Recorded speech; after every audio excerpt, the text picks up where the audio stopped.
रूप पाहता लोचनी रूप पाहता लोचनी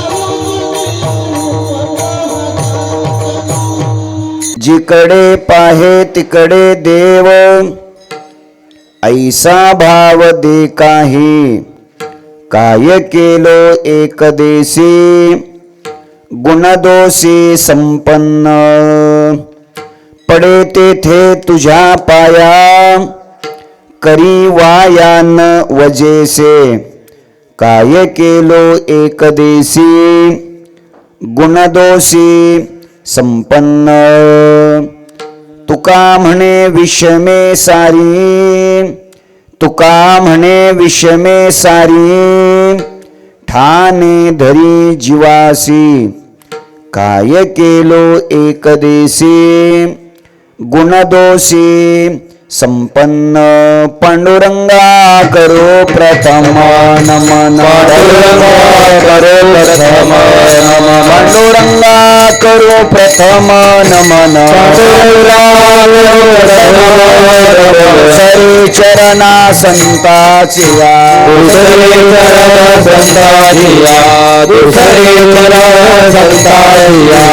यांच्या कृपा दाने कथेचा विस्तार रूपादाने कथेचा विस्तार गुरुदास तुका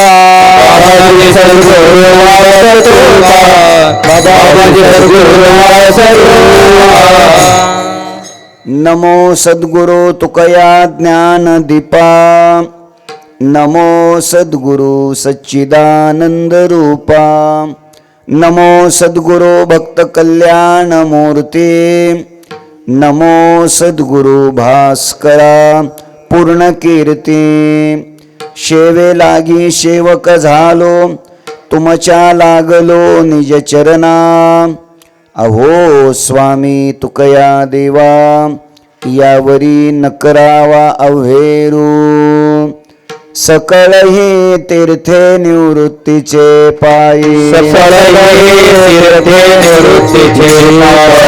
ही तीर्थे निवृत्तीचे पायी बुडी देई माझ्या मना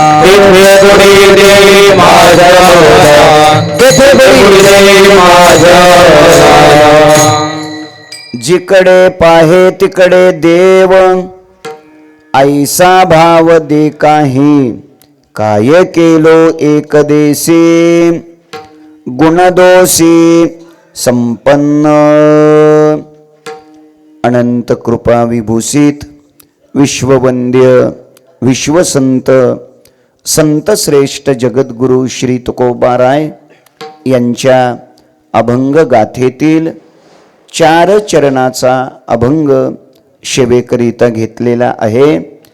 या अभंगाच्या द्वारा संत श्रेष्ठ जगद्गुरु श्री तुकोबाराय परमात्म्याकडे परमात्म्याच्या व्यापक दर्शनाच्या भावाची मागणी करतात.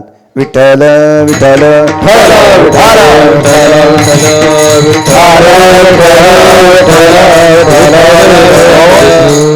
अनंत कोट ब्रह्मांड नायक अकारण कारण करुणा वरुणालय अखिल गुणनिधान भक्तवत्सल जगदाधार रुक्मिणी प्राण संजीवन भगवान श्री पंढरीश परमात्म्याच्या असीम कृपेद्वारा ज्ञान कैवल्य तेजोनिधी विश्वमाऊली ज्ञानोबाराय वैराग्य शिरोमणी संत हृदय सम्राट विश्ववंद्य जगद्गुरु श्री तुकोबाराय आदी करून सर्व संत महंतांच्या आशीर्वादाने उपस्थित संत महंत भाविक सज्जन माता भगिनी संपूर्ण परिसरातून व या अत्यंत पवित्र अशा टाकळी या गावातून उपस्थित असलेले वारकरी संप्रदायातील वारकरी शिक्षण संस्थेतील ज्येष्ठ श्रेष्ठ अध्वर्यू कीर्तनकार प्रवचनकार, कथाकार, टाळकरी वृंद, गायनाचार्य, मृदंगाचार्य आणि आपण देवरूप श्रोतृवर्ग या सर्वांच्या पवित्र उपस्थितीमध्ये वारकरी संप्रदायाचे थोर संत सद्गुरू संत श्रेष्ठ श्री निवृत्तीनाथ महाराज यांच्या अनुकंपेने स्वानंद सुखनिवासी गुरुनाम गुरु सद्गुरू जोग महाराज यांच्या कृपेने वारकरी संप्रदायातले महान संत संत श्रेष्ठ सद्गुरू शंकर स्वामी महाराज यांच्या कृपेने श्री क्षेत्र शिऊर आणि या शिऊर या क्षेत्रातील वारकरी संप्रदायाचे अत्यंत उच्च कोटीतील सर्व संत महापुरुष यांच्या अनुकंपेने उपस्थित सर्व वैष्णवांच्या सानिध्यामध्ये या गावातील वारकरी संप्रदायातील जुन्या पिढीतील एक ज्येष्ठ श्रेष्ठ वारकरी संप्रदायातील भक्तीची परमार्थाची अत्यंत निष्ठेने श्रद्धेने साधना करणारं आणि संपूर्ण समाजाला वारकरी संप्रदायाच्या मूलभूत तत्वाचं मार्गदर्शन करणारं व्यक्तिमत्व हरिभक्तीपरायण वैकुंठवासी आदरणीय वाल्मिक महाराज टाकळीकर यांच्या प्रथम पुण्यस्मरणाच्या निमित्ताने सर्व टाकळीतील ग्रामस्थांच्या त्यांचा सर्व निकम परिवार यांच्याद्वारा त्यांचे सुपुत्र त्यांचे पुतणे त्यांचा सर्व परिवार टाकळी या गावातील सर्व ग्रामस्थ परिसरातून आलेले सर्व वैष्णव जिथे जिथे त्यांचा संपर्क प्राप्त झाला ज्यांना ज्यांना त्यांनी मार्गदर्शन केलं असे महाराष्ट्रातील हजारो त्यांचे अनुयायी भक्त सेवक या सगळ्यांच्याच पवित्र उपस्थितीमध्ये संपन्न होत असलेला हा महोत्सव या महोत्सवातील आजच्या माघ शुद्ध एकादशीच्या हरिदिनीच्या पवित्र पर्व काळामध्ये आजच्या या उपांत्य कीर्तन सेवेचा सुयोग हरिभक्तीपरायण आदरणीय पुरुषोत्तम महाराज यांच्या आदेशातून आजच्या या सेवेचं सौभाग्य मला प्राप्त झालेलं आहे. संकल्पित वेळेमध्ये म्हणजे आपल्या ठरलेल्या वेळेमध्ये म्हणजे रोजची जी 8 ते 10 वेळ आहे या वेळेमध्ये आपण चिंतन करण्याचा प्रयत्न करूया. विठ्ठल विठ्ठल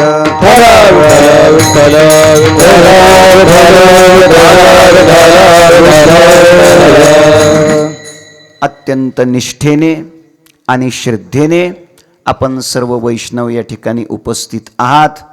आपली बहिर्मुख इंद्रिये अंतर्मुख बनावी, आपलं चंचल अंतःकरण स्थिर शांत बनावं, आपल्या वृत्तीतील हृदयातील दोष विकार नष्ट व्हावे. अनादी कालापासून भगवंताच्या दर्शनाची आपल्याला जी भूक लागलेली आहे ती तृप्त व्हावी.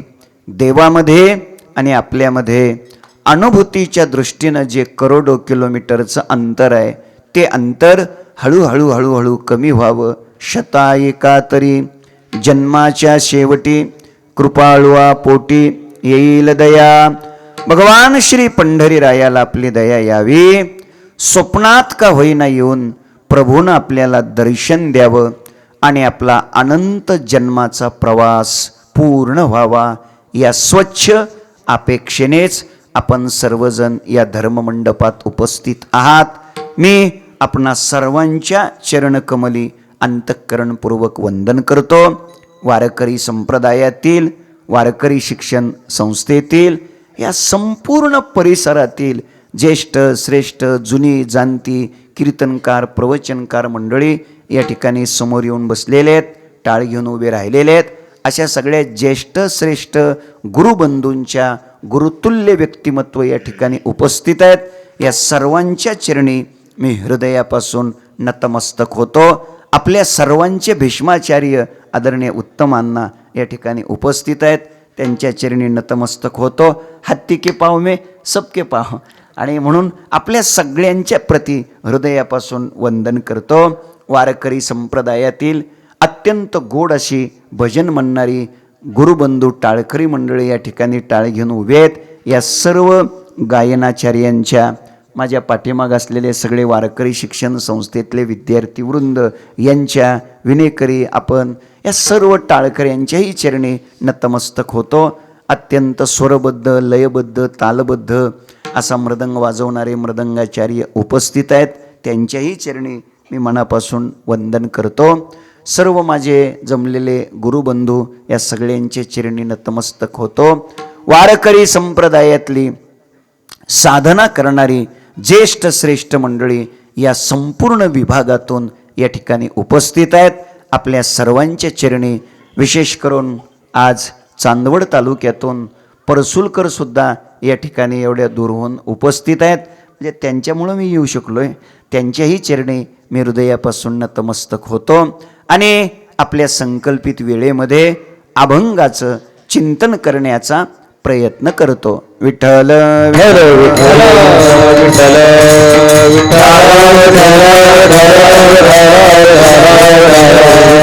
वारकरी संप्रदायातील निष्ठेने साधना करणारं एक व्यक्तिमत्व, आपलं संपूर्ण आयुष्य ज्यांनी परमार्थाच्या साधनेकरता खर्च केलं, ज्याने आपल्या आयुष्यातला प्रत्येक क्षण आणि ज्याने आपल्या रक्ताचा प्रत्येक थेंब वारकरी संप्रदायाच्या संरक्षणाकरता, संगोपनाकरता, संवर्धनाकरता ज्यांनी खर्च केला, भगवान परमात्म्याच्या नामचिंतनाशिवाय ज्याने आपल्या आयुष्यातला एक क्षणही वाया जाऊ दिला नाही, त्यांचं नाव आहे वैकुंठवासी हरिभक्तीपरायण वाल्मिक महाराज. अशा एका महापुरुषाच्या निमित्ताने हे आपण चिंतन करत आहोत.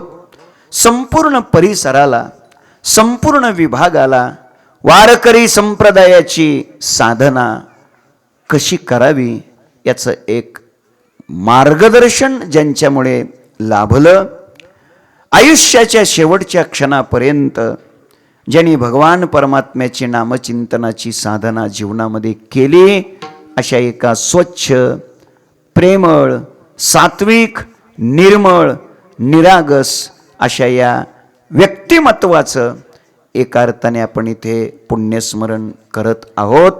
आणि खरं म्हणजे अशा महापुरुषांचं पुण्यस्मरण करणं हे आपल्यासाठी अत्यंत आवश्यक आहे. त्याचं कारण आहे, त्यांचं पुण्यस्मरण केल्यानंतर, अर्थात त्यांचं स्मरण केल्यानंतर आपल्या जीवनामध्ये पुण्यप्राप्ती होते. पुण्यवंत व्हावे घेता सज्जनाची नावे या न्यायाने त्यांचं स्मरण केलं तर आपल्या जीवनात पुण्य निर्माण होईल. त्यांचं नाव घेतलं तर आपल्या जीवनात पुण्याची प्राप्ती होईल. त्यांचं चिंतन केलं तर आपल्या जीवनातलं पाप नष्ट होईल. तुका म्हणे पापे जाती संताची या जपे. आमची ही सगळी गुरुबंधू मंडळी अशी तयार आहेत, पण काय थोडं घड्याळामुळे मी आपलं पुढं चालतोय, बाकी काय नाही. तेव्हा पाप निवृत्ती आणि पुण्य प्राप्ती प्रदान करण्याचं सामर्थ्य संत महापुरुषांच्या नामामध्ये आहे. म्हणूनच आपण त्यांचं स्मरण करण्याकरता इथे उपस्थित आहोत. पुण्यस्मरण त्यांचं आपण करतोय. का करतोय त्याचं सोपं आणि साधं उत्तर द्यायचं ठरलं एका वाक्यात. पुण्यस्मरण हे त्यांचंच केलं जातं. पुण्यस्मरण हे श्रीमंत माणसाचं केलं जातं का गरीब माणसाचं केलं जातं? पुण्यस्मरण हे विद्वान माणसाचं केलं जातं का अडाणी माणसाचं केलं जातं? या सगळ्यातून एकच उत्तर आपल्या पुढे देता येण्यासारखं आहे. पुण्यस्मरण हे पुण्यवान महात्म्याचंच केलं जातं. ऐका, ज्याने आयुष्यभर स्वतः पुण्य केलं आणि ज्याने समाजाला पुण्याचाच मार्ग दाखवला, अशाच महात्म्याचं काय होत असतं? पुण्यस्मरण होत असतं. अजून एक सोपं विचारणार आहे.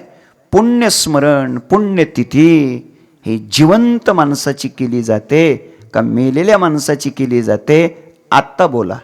आता जरा सोपं झालंय. पुण्यतिथी कोणाची केली जाते? जिवंत माणसाची केली जाते का मेलेल्या माणसाची केली जाते असं विचारलंय मी. कोणाची तुमच्याकडे? मेलेल्या माणसाची. जिवंत विठ्ठल विठ्ठल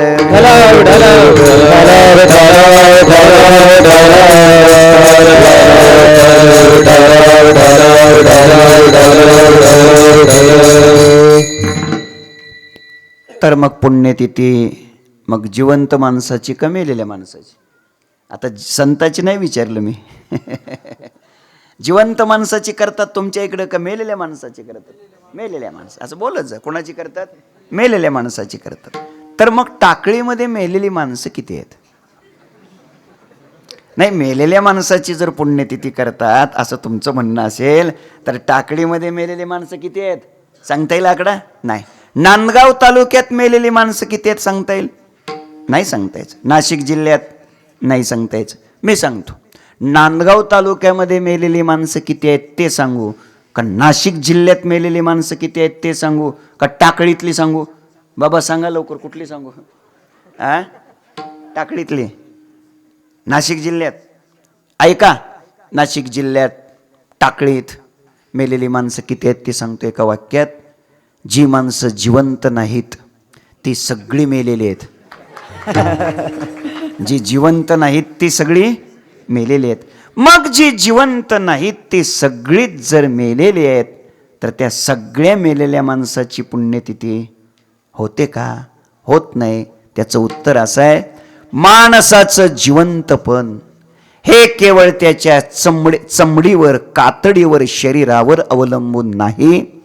माणसाचं जिवंतपण हे त्याच्या आचारावर, कर्तृत्वावर, त्याच्या कीर्तीवर, त्याच्या सत्कर्मावर, त्याच्या सदाचरणावर अवलंबून आहे. वैकुंठवासी हरिभक्तीपरायण वाल्मिक महाराज शरीरानं जरी आपल्यात दिसत नसले तरी कीर्तीच्या, कार्याच्या, सत्कर्माच्या, सदाचरणाच्या रूपानं मात्र ते आपल्यामध्ये आहेत. आणि म्हणून अशाच महापुरुषांचं खऱ्या अर्थानं काय होत असतं? पुण्यस्मरण होत असतं. पुण्यस्मरण नक्की होत आहे. फक्त त्याकरता जन्मभर, आयुष्यभर काय केलं पाहिजे? पुण्यच केलं पाहिजे, साधनाच केली पाहिजे, नामचिंतनच केलं पाहिजे. मग नक्की पुण्यस्मरण घडत असतं. अशा एका शुद्ध, सात्विक, भक्तीची, परमार्थाची साधना करणाऱ्या पवित्र व्यक्तिमत्वाच्या निमित्ताने आज आपण इथं उपस्थित आहोत. त्या निमित्तानं घेतलेला अभंग तुकोबारायांचा आहे. आणि महाराज भगवान परमात्म्याकडे या अभंगातून परमात्म्याच्या व्यापक दर्शनाच्या भावाची काय करतात? मागणी करतात. ऐका, जीवनामध्ये भाव अत्यंत महत्त्वाचा आहे. परमार्थाच्या क्षेत्रात आपलं जीवन अति उच्च स्थितीपर्यंत जावं असं जर वाटत असेल तर आपल्या जीवनात शुद्ध, पवित्र भाव प्रगट होणं अत्यंत गरजेचं आहे. भक्तीच्या क्षेत्रात अंतरंग विश्वामध्ये आपल्या जीवनाचा प्रवास व्हावा अशी जर अपेक्षा असेल तर आपल्या जीवनात निर्मळ, निष्पाप, निरागस भाव प्रगट होणं अत्यंत महत्त्वाचं आहे. ऐका, कितीतरी प्रमाण आपल्या पुढं मांडता येतील.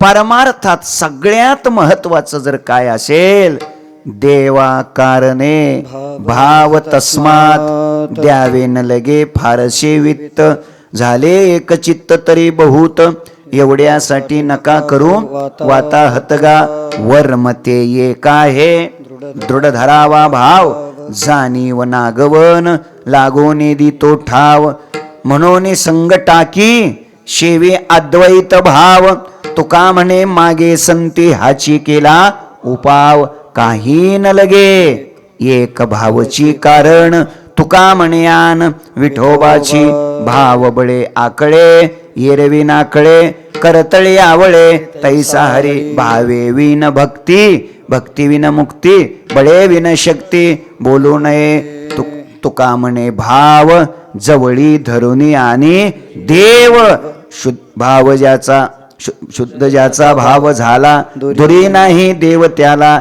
मला वाटतं या सगळ्याच प्रमाणाचा जर विचार केला तर आपल्या डोळ्यापुढं नक्की हेच येऊ शकतं. परमार्थामध्ये शुद्ध, सात्विक, पवित्र भाव अत्यंत महत्वाचा आहे. ऐका, भक्तीच्या क्षेत्रात परमार्थामध्ये विद्वत्ता, पाठांतर, कला, गुणवत्ता, ज्ञान किती आहे यापेक्षा आपला भाव किती स्वच्छ आहे इकडेच परमात्मा अधिक लक्ष देतो. ओवी देतो ज्ञानोबारायाची. ज्ञानोबाराय सांगतात, तैसा चित्ती अहंते ठावो, जिभे सकळ शास्त्रांचा सरावो, ऐशेने कोडी एक जन्म जावो, परिणप्प विजेची माते. थोडक्यात काय, परमार्थाच्या क्षेत्रामध्ये शुद्ध, सात्विक, निर्मळ भाव अत्यंत महत्वाचा आहे. इतिहास आहे बघा, ज्यांना ज्यांना देवानं भेट दिली, ज्यांना ज्यांना देवानं दर्शन दिलं, ज्यांना ज्यांना देवाचा साक्षात्कार झाला, ज्यांना ज्यांना देवाने अनुग्रह दिला, प्रसाद दिला, बघा अशी जर सगळी उदाहरणं आपण डोळ्यासमोर आणली, इतिहासातली सगळी उदाहरणं जर लक्षात घेतली तर आपल्या हेच लक्षात येईल, ज्यांचं पवित्र मन, ज्यांचा स्वच्छ भाव, ज्यांचं हृदय निर्मळ, अशाच महापुरुषांना देवानं काय दिली, भेट दिली, देवाने दर्शन दिलं. इतिहास आहे महाराज, शबरीनं रामप्रभूची वाट पाहिली आणि रामप्रभूने शबरीला काय केलं, दर्शन दिलं. किती वाट पाहिली शबरीनं, रामप्रभूची किती वाट पाहिली. इतिहास आहे, तब्बल 80,000 वर्ष शबरीने रामप्रभूच्या आगमनाची काय केली, वाट पाहिली. मला वाटतं या आकड्यावर काही लोकांचा आरोप आहे, आक्षेप आहे. 80,000 वर्ष कस काय, असं काही जास्त शिकलेले लोक येतं शंका घेऊ शकतात. आपल्यासारखे भोळे बाबडे लोक नाही घेऊ शकत, जास्त शिकलेले लोक शंका घेतात. 80,000 वर्ष कस काय. ठीक आहे, तर त्याच्याकरता दुसरं उत्तर देतो. शबरीनं रामप्रभूच्या आगमनाची वाट किती पाहिली, ते दुसरं उत्तर म्हणजे सर्वोच्च न्यायालयाचा निकाल असेल आणि आता त्याच्यावर काही तुम्ही कुणी आक्षेप घेऊ शकणार नाहीत. दुसरं उत्तर आहे का, शबरीनं रामप्रभूची वाट किती पाहिली. एका वाक्यात सांगतो, शबरीनं रामप्रभूची वाट प्रभू येईपर्यंत पाहिली. संपलं की. नीट कीर्तन आहे का, परमार्थामध्ये देवाची वाट किती पाहिजे असते, किती पाहिजे असते. सोपं उत्तर आहे, देव भेटेपर्यंत पाहिजे असते. आणि किती पाहिजे असते, देव भेटेपर्यंत. लक्षात ठेवा, चालत राहिलं पाहिजे, मुक्काम येत असतो. वाट पाहत राहा, देवदर्शन देत असतो. वारकरी शिक्षण संस्थेचे अध्यक्ष गुरुदेव संदीपान महाराज यांच्या मुखातलं वाक्य सांगतो. फार चांगलं वाक्य आहे. बाकी सगळं कीर्तन विसरलं तरी चालेल, पण एवढं वाक्य तरी ध्यानात ठेवा. वाक्य फार चांगलं आहे. ते असं म्हणतात, परमार्थ करणाऱ्या परमार्थिक माणसाने परमार्थामध्ये देवाची परीक्षा पाहायची नसते, प्रतीक्षा करायची असते. काय करायची असते, प्रतीक्षा करायची असते. शता एका तरी जन्माच्या शेवटी देईल ना भेट, प्रतीक्षा करा. दुर्दैव हे आहे, आम्ही देवाची प्रतीक्षा करत नाही, काय करतो, परीक्षा पाहतो. एक जण मला म्हटला, माझ्या पोराला नाही ना नोकरी लागली. म्हणलं कसं काय, पंगत घातली होती म्हटलं मी. आता पंक्तीवर नोकऱ्या लागतात वय.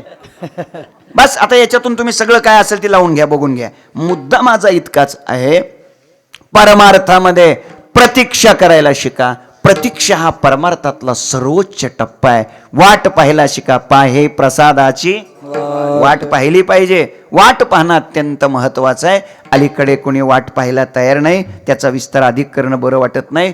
कोणी वाट पाहायला तयार नाही. सध्या इतकी घाई झालेले लोकांना, अरे अरे सकाळी माळ घातली की दुपारी देव दिसावा वाटतो लोकाला. आता काय सांगावं, आता सकाळी माळ घातल्यानंतर दुपारी देव दाखवणारे सुद्धा लोक आहेत बरं का, नाही अशातला भाग नाही. सध्या ते तुरुंगात आहेत एवढंच हे लक्षात ठेवा. खूप घाई झाली सध्या, म्हणा खूप घाई झाली. जे जे कळलेलं नसेल ते नंतर खाजगीत विचार सांगत जाईल. ऐका, खूप घाई झाली. थोडं धोतर नेसायला जमलं ना, लगेच फेटा बांधावा वाटतोय हो. अरे काय कमाल आहे, कठीण आहे. आणि पुन्हा ओढून सांगितलं जातं, कुठं शिकलो नाही, असाच बुवा झालो. कुठं शिकलो नाही. पुन्हा लोक त्याचं वर्णन काय करतात, लोक त्याची स्तुती काय करतात. लोक म्हणतात वाह काय बुवानं कीर्तन केलं, 2 तासाच्या कीर्तनात अभंगाला थोडी सुद्धा तकलीफ दिली नाही, काय कीर्तन केलं. ऐका महाराज, याच्या पुढचा एक वर्ग आहे, तो तर काय म्हणतो माहितीये का, अरे अभंगावर कुणी बी कीर्तन करील. हे कठीण झालंय सगळं. पण मला इथं छान वाटतंय, सगळे वारकरी संप्रदायातले निष्ठावंत लोक आहेत, सगळे जातीवंत लोक आहेत इथं सगळे. याचा खरं मनापासून आनंद होतोय. नाहीतर सध्या भयानक स्थिती आहे. माझ्या बोलण्याचा मुद्दा इतकाच आहे, प्रतीक्षा करा. कोणत्याही क्षेत्रात आपलं जीवन यशस्वी व्हावं असं वाटत असेल तर योग्य गुरुच्या सहवासात किमान 12 वर्ष तरी साधना झालीच पाहिजे. त्याशिवाय जीवन यशस्वी होत नाही. दादानो, माझी कळकळीची विनंती आहे, गुरुग्रही राहिलं पाहिजे, साधना घडली पाहिजे, त्याशिवाय जीवन यशस्वी होत नाही. आपल्या बोलण्याचा मुद्दा इतकाच आहे, तर शबरीनं वाट पाहिली किती, 80,000 वर्ष. नाहीच पटलं तर देव भेटे पर्यंत वाट पाहिली. आणि मग ऐका, रामप्रभू विचारत विचारत विचारत विचारत आले. रामप्रभूंनी मोठ्या मोठ्या लोकांना विचारलं, सांगा शबरीचा आश्रम कुठं आहे, सांगा. ऋषी, महर्षी, श्री श्री श्री 108, 1008 महंत, मंडलेश्वर, असे मोठे मोठे लोक. त्या मोठ्या मोठ्या लोकांना रामप्रभूंनी विचारायचं, काय शबरीचा आश्रम कुठे आहे सांगा ना, शबरीचा आश्रम कुठे आहे सांगा ना.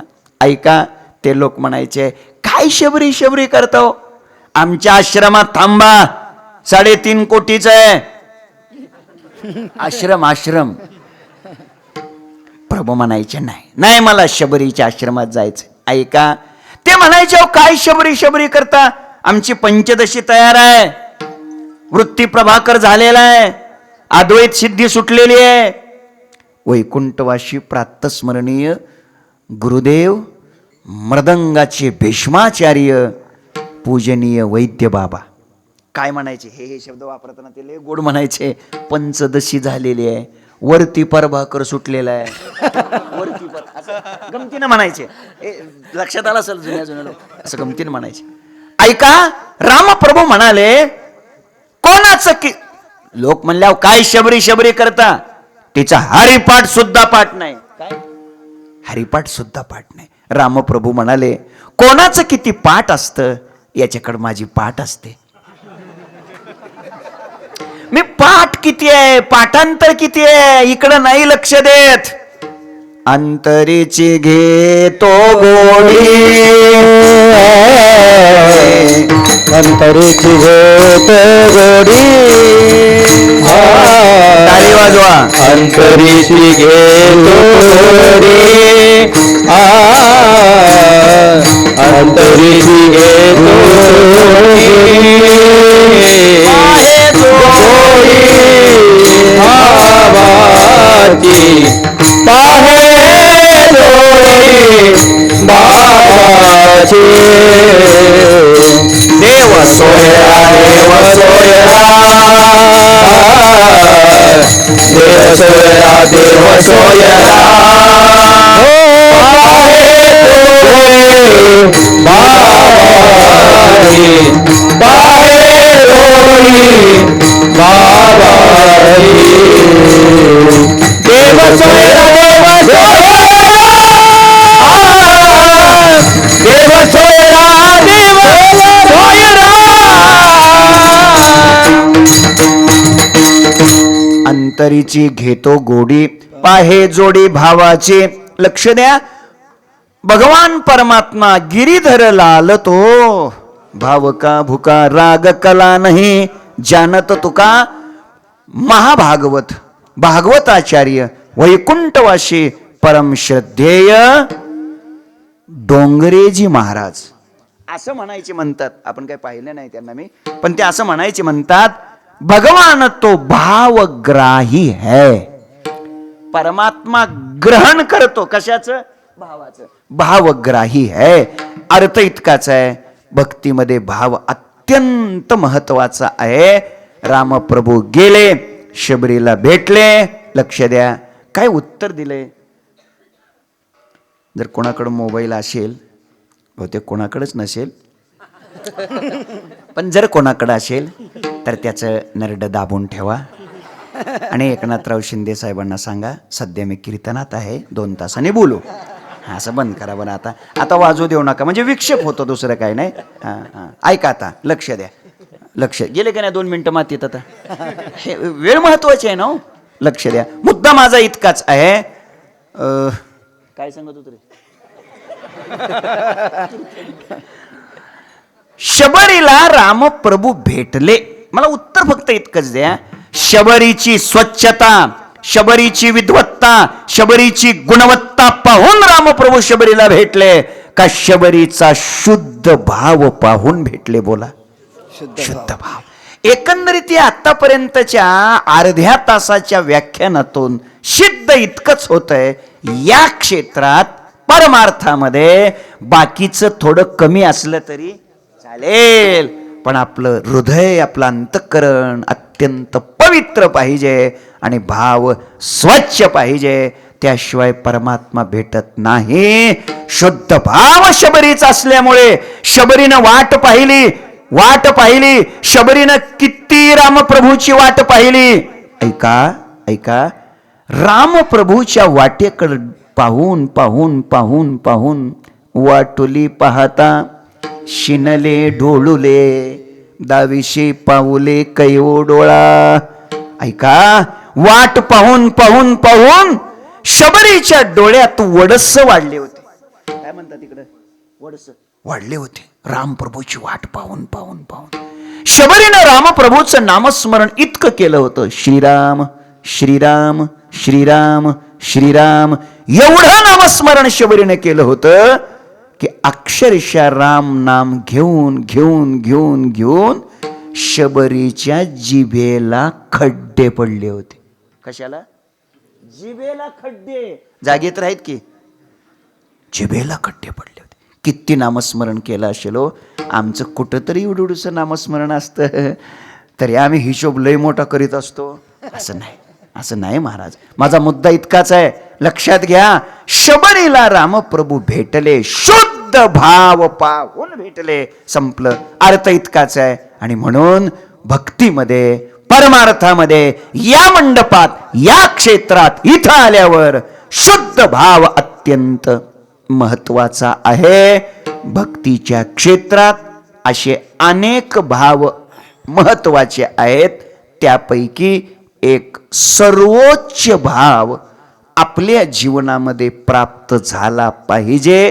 तो सर्वोच्च भाव कोणता, याचं उत्तर तुकोबाराय अभंगाच्या पहिल्या चरणात. जिकडे पाहे तिकडे देव, जिकडे पाहे तिकडे देव, जिकडे पाहे तिकडे देव, जिकडे पाहे तिकडे देव, जिकडे पाहे तिकडे देव, जिकडे पाहे तिकडे देव, जिकडे पाहे तिकडे देव, जिकडे पाहे तिकडे देव. ऐसा भाव दे काही, ऐसा भाव दे काही,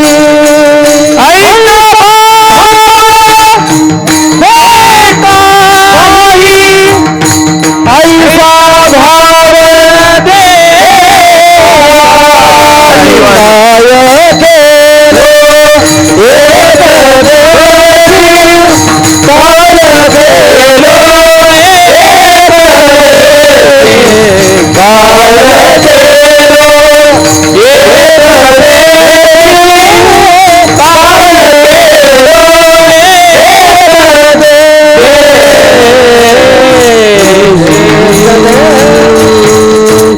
जिकडे पाहे तिकडे देव, ऐसा भाव दे काहे.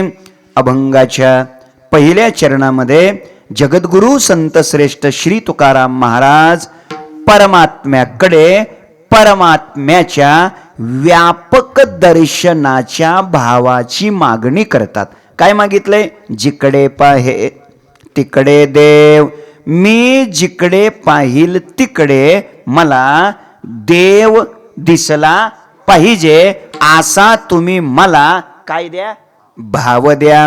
म्हणजे मी पाहिल ती वस्तू, पाहिल ती व्यक्ती, पाहिल तो पदार्थ, मला वस्तू व्यक्ती पदार्थ म्हणून न दिसता मला ते सगळं काय दिसलं पाहिजे?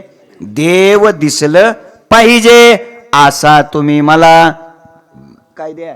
भाव द्या. तर आता चांगला आहे का? लक्ष द्या. अभंगाच्या पहिल्या चरणातून तुकोबारायाने जिकडे पाहे तिकडे देव ऐसा भाव दे काही, या पहिल्या चरणातून तुकोबारायाने मी पाहिल ते बदललं पाहिजे हे मागितलंय का मी बदललो पाहिजे हे मागितलंय? मी बदललो पाहिजे हे मागितलं. ठीक आहे. अजून विचारतो. जिकडे पाहे तिकडे देव ऐसा भाव दे काही, या पहिल्या चरणातून तुकोबारायाने समोरच्यात बदल झाला पाहिजे हे मागितलंय का आपल्यात बदल झाला पाहिजे हे मागितलंय? आपल्यात बदल झाला पाहिजे हे मागितलंय. जिकडे पाहे तिकडे देव ऐसा भाव दे काही, या पहिल्या चरणातून तुकोबारायाने बाहेरचा बदल झाला पाहिजे हे मागितलंय का आतला बदल झाला पाहिजे हे मागितलंय? आतला बदल झाला पाहिजे हे मागितलंय. आणि तिन्ही उत्तर तुम्ही अगदी करेक्ट दिली. खरं म्हणजे मला इथं बोलवायची गरजच काय होती? सगळं तर तुम्हालाच येते.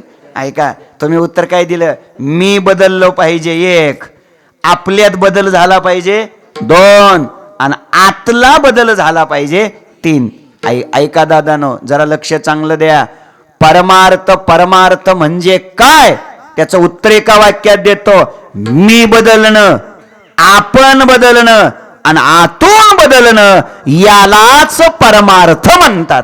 अजून काय परमार्थ म्हणजे काय? इकडचा डोंगर उचलायचा आणि तिकडं नेऊन ठेवायचा असं असतं का? परमार्थ म्हणजे एकदम सोपं आहे. मी बदलायचं, आपण बदलायचं आणि आतून बदलायचं. दादांनो जरा लक्ष द्या. आपली इच्छा किंबहुना आपला प्रयत्न आपण बदलण्यासाठी असतो का समोरच्यानं बदलला पाहिजे म्हणून असतो? अहो, आपली अपेक्षा काय असते? आपली इच्छा काय असते? आपण बदललं पाहिजे अशी इच्छा असते का समोरच्यानं बदललं पाहिजे ही इच्छा असते आपली? कोणी बदललं पाहिजे? समोरच्यानं बदललं पाहिजे ही इच्छा असते आपली. बरोबर आहे की नाही? आपण नेहमीच म्हणत असतो, नेहमीच काय, त्याने माझ्याशी असं वागावं का, त्याला हे पटलं का, त्याला हे शोभलं का. आणि मी म्हटलं तू काय दिवा लावला रे? चांगला आहे का?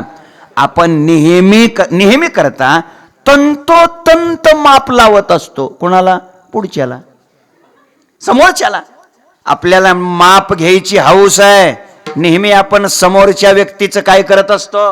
माप घेत असतो.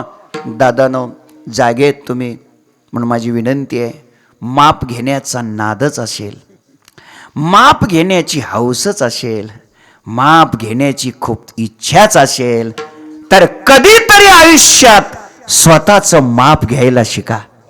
कधीतरी स्वतःचं माप घेतलं पाहिजे. हो, 35 वर्ष झालं गळ्यात तुळशीची माळ घालून, अजून सुद्धा तंबाखू खाऊन पिचकाऱ्या हाणायचा धंदा चालूच आहे. काही स्वतःचं माप घ्यायचंच नसतं का कधी? काय कळतच नाही मला लोकांचं. आपण या क्षेत्रात किती वर्ष झालं आहोत, मग आपल्यात काही परिवर्तन झालंय का? आपल्यात काही बदल झालाय का? आणि जर परिवर्तनच होत नसेल, बदलच होत नसेल, तर मग वेळेचा खराबा करायचा कशाला? कधीतरी शांतपणे या गोष्टीचा विचार करा. कमीत कमी आपल्या गळ्यात तुळशीची माळ आहे ना, आपण वारकरी आहोत ना, लोक आपल्याला हबप म्हणतात का नाही, पोटच्या लेकरापेक्षा जास्त खाऊ घालतात का नाही आपल्याला, मग निदान त्याची तरी लाज बाळगली पाहिजे. आपण कधीतरी त्या गोष्टीचा विचार केला पाहिजे. माझी आपल्याला हात जोडून विनंती आहे, कळकळीची विनंती आहे, जर तुमच्यापैकी कोणाच्या खिशात तंबाखू, गुटखा, गोवा, माणिकचंद, बिडी, सिगारेटची पुडी असेल तर आहे त्या जागेवरून एका सेकंदात उठा, इथं या, पुडी द्या, आणि आजपासून आम्ही आयुष्यात कसलंच व्यसन करणार नाही. आजपासून आमचा हा सप्ताह म्हणजे व्यसन मुक्त सप्ताह असं जाहीर करा. कमीत कमी ज्यांनी टाळ्या वाजवल्या त्यांनी तरी पुढे माझे हात जोडून विनंती, कळकळीची विनंती आहे दादानो, हे प्रकरण हसून सोडून देऊ नका.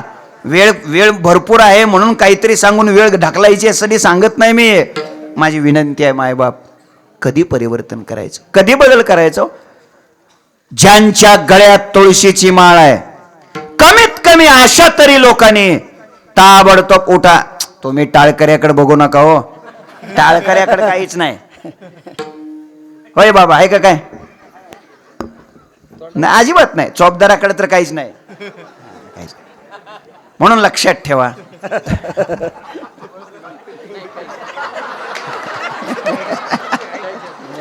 नाही म्हणजे म्हणजे म्हणजे घरी ठेवलंय का? नाही, मागून खायची. ठीक आहे, चांगली गोष्ट आहे. तर ऐका, जर असेल कोणाकडे तर उठा. दादानो, नका व्यसन करू नका, व्यसन करू नका. ही संधी आयुष्यात पुन्हा येणार नाही बाबा. उठा, या या या या इकडे. वा, स्वागत करा त्यांचं. सांग, इकडे या ना. अरे इकडे या की, तुम्ही इथे या, या या या या. एकदा टाळी वाजवून स्वागत करा. उठा.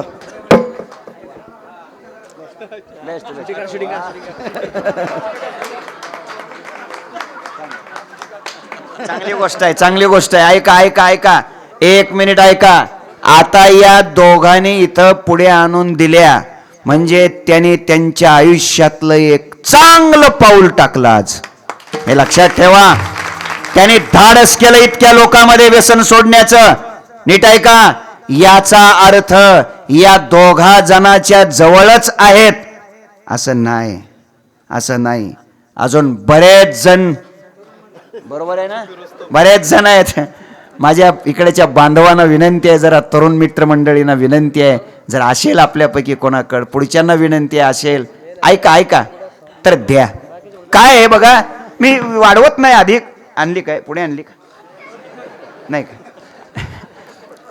लक्ष द्या, ऐका, बोलू नका. माग आहे का कोणाकडे?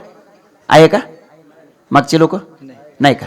तर लक्ष द्या, माझ्या मुद्द्याकडे लक्ष द्या. व्यसन मुक्त युवक हाच खरा समाज सुधारक.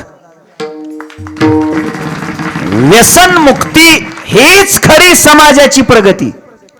एक माझी विनंती आहे, नसू द्या हो गटार, एखाद्या वेळेस गावाला गटार नसू द्या, नीटनेटके गटार नसू द्या, काय बिघडत नाही. गटारीत पडणारे बंद करा. हे लक्षात ठेवा. हे काळाची आवश्यकता आहे, हे खरी गरज आहे. आणि म्हणून विनंती आहे, कशाला लांबू. ऐका, आज काय आहे? एकादशी. आज तुम्ही गव्हाची चपाती नाही खाल्ली, ज्वारीची भाकर, बाजरीची भाकर नाही खाल्ली, तांदळाचा भात नाही खाल्ला. का? एकादशी आहे. कारण एकादशीच्या दिवशी गहू, तांदूळ, ज्वारी, बाजरी वर्ज्य आहे, चालत नाही. का तर आज गहू, तांदूळ, ज्वारी, बाजरी हे काय आहे? अपवित्र आहे, घाण आहे. एकादशी दिवशी ते चालत नाही. गहू, बाजरी, तांदूळ आहे ना, घाण आहे ना, अपवित्र, चालत नाही एकादशी दिवशी, आहे ना.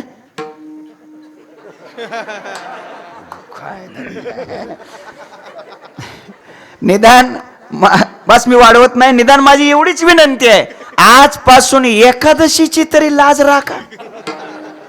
ठीक आहे भाऊ, एकादशी दिवशी तरी किमान कसलंच व्यसन करायचं नाही, एवढा जरी निर्णय घेतला तुम्ही सगळ्यांनी तरी आज माझं इथं आलेल्याचं सार्थक झालं असं समजेल महाराज. मी कल्याण झालं असं. आजपासून एकादशीच्या दिवशी कोणीच कसलंच व्यसन करायचं नाही. हा, द्वादशीच्या दिवशी त्याची कसर काढा, तो भाग वेगळा, पण किमान एकादशीच्या दिवशी तरी नका खाऊ. तेवढंच एक दिवस तरी, 15 दिवसात काय तुझा जीव जातो एकेदिवशी. निदान एकादशीच्या दिवशी तरी पावित्र्य ठेवा, सांभाळा. ही माझी तुम्हाला प्रेमाची विनंती आहे. मी कशा करता आपल्याशी बोलत होतो तर आईचा भाव एक आहे. म्हणजे काय? म्हणजे हे आहे बदल आतून झाला पाहिजे, बदल आपल्यातला झाला पाहिजे. आता बदल काय करायचं? इथं अभंगाचं चिंतन आहे, जिकडे पाहे तिकडे देव. मग जिकडे पाहे तिकडे देव म्हणजे सगळं जग बदलायचं का? नाही. सगळं जग तुम्ही बदलू शकता का? नाही. संपूर्ण जग बदललं पाहिजे ही जर अपेक्षाच असेल तर त्याला पर्याय एकच आहे, आपण बदलणे. होईलांगे देव झाला जो आपण, तयाशी हे जन अवघे देव. तुकोबारायची भाषा आहे, जग अवघे देव मुख्य उपदेशाची ठेव. पण आधी आपण या नाशी तरी उतरी एक कशी. आपण काय आपला जिकडे पाहे तिकडे, मग जिकडे पाहे तिकडे देव याचा अर्थ वस्तू व्यक्ती पदार्थ बदलायची का? नाही. बदलू शकता का तुम्ही? नाही बदलू शकत. मग हे सगळं जग देव दिसावं असं वाटत असेल तर मार्ग एकच आहे, आपणच देव होणे, आपणच बदल करून घेणे. आपण देव झालो की मग सगळं जग देव दिसायला वेळ लागणार नाही. कसं आहे दादा, तुम्ही जगात बदल करू शकत नाही, तुम्ही दुसऱ्यात बदल करू शकत नाही. काय काय बदल करणार करून करून तुम्ही? नाही. म्हणून एकच ध्यानात ठेवा, आपण बदलायचं, आपण बदलायचं. सगळं नाही तुम्ही बदलू शकत. एक वेळेस काय झालं, बादशहा आणि बिरबल दोघे फिरायला निघाले.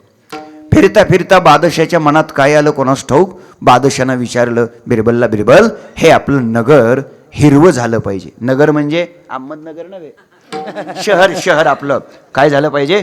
हिरवं झालं पाहिजे. आता राजाचा आदेश, कलरची कंपनी बोलावली, गावाला हिरवा कलर देऊन काढला.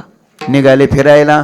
मग काय जिकडे पाहे तिकडे हिरवेच हिरवे, सगळं हिरवं. पण झालं काय, समोरून म्हशी येत होत्या. म्हशी तांबडे असतात का लाल असतात रे म्हशी? बर काळे असतात. समोरून म्हशी येऊ लागल्या. बादशाहनं सांगितलं बिरबलला, बिरबल इनको भी हरा करो. दिला म्हशीला बी कलर. काय करत, कीर्तनात वेळ कमी असते, कलर देऊन लवकर होतो. दिला कलर. फिरायला निघाले. समोरून माणसं येऊ लागली. माणसं तांबडी असतात का पिवळी असतात? ढवळी. माणसं कशी असतात? अहो काळी गोरी म्हणा की. समोरून माणसं येऊ लागले. बादशाहनं सांगितलं बिरबलला, बिरबल इनको भी हरा करो. आणि मग काय दिला, माणसालाही कलर दिला. निघाले फिरायला. समोरून माणसं येऊ लागली. लोकांचे दात बोलताना पांढरे दिसू लागले. बादशाहनं सांगितलं बिरबलला, बिरबल इनको भी हरा करो. दिला दाताला बी कलर. काय करता? ऐका ऐका, लक्ष द्या जरा. मोठ्या माणसाच्या मनात काय येईल, कधी येईल सांगता येत. मोठ्या माणसाला कधी लहर येईल. आली का कोणाला तर लहर इकडं? बंद करा, नरड दाबा त्याचा. कधी लहर येईल सांगता येत नाही. 2008 नाही 2016 8 नोव्हेंबर रात्री 8 वाजता नोटबंदी. हाय का? ध्यानात रे होतो का आपल्या? काय लय अवघड. मोठ्या माणसाला कधी लहर येईल हे सांगता येत नाही. आणि म्हणून माझी विनंती आहे, जर 500-500च्या जास्त साठवून ठेवलेल्या असल्या तर चटकरण सप्त्याला देऊन टाका. मोदीजींना कधी लहर येईल हे लक्षात ठेवा. ऐका ऐका, मोठ्या माणसाला लहर कधी येईल हे सांगता येत नाही. अशीच एकदा बादशहाला लहर आली. कोणाला? बादशहाला लहर आली आणि बादशहानं बिरबलला सांगितलं, बिरबल हमारा रामायण बनाव. काय बनाव? रामायण. आता रामायण कोणाचं? रामायण बादशाचं वय. अहो रामायण कोणाचं? आम्हाला काय कमाल झाली रा.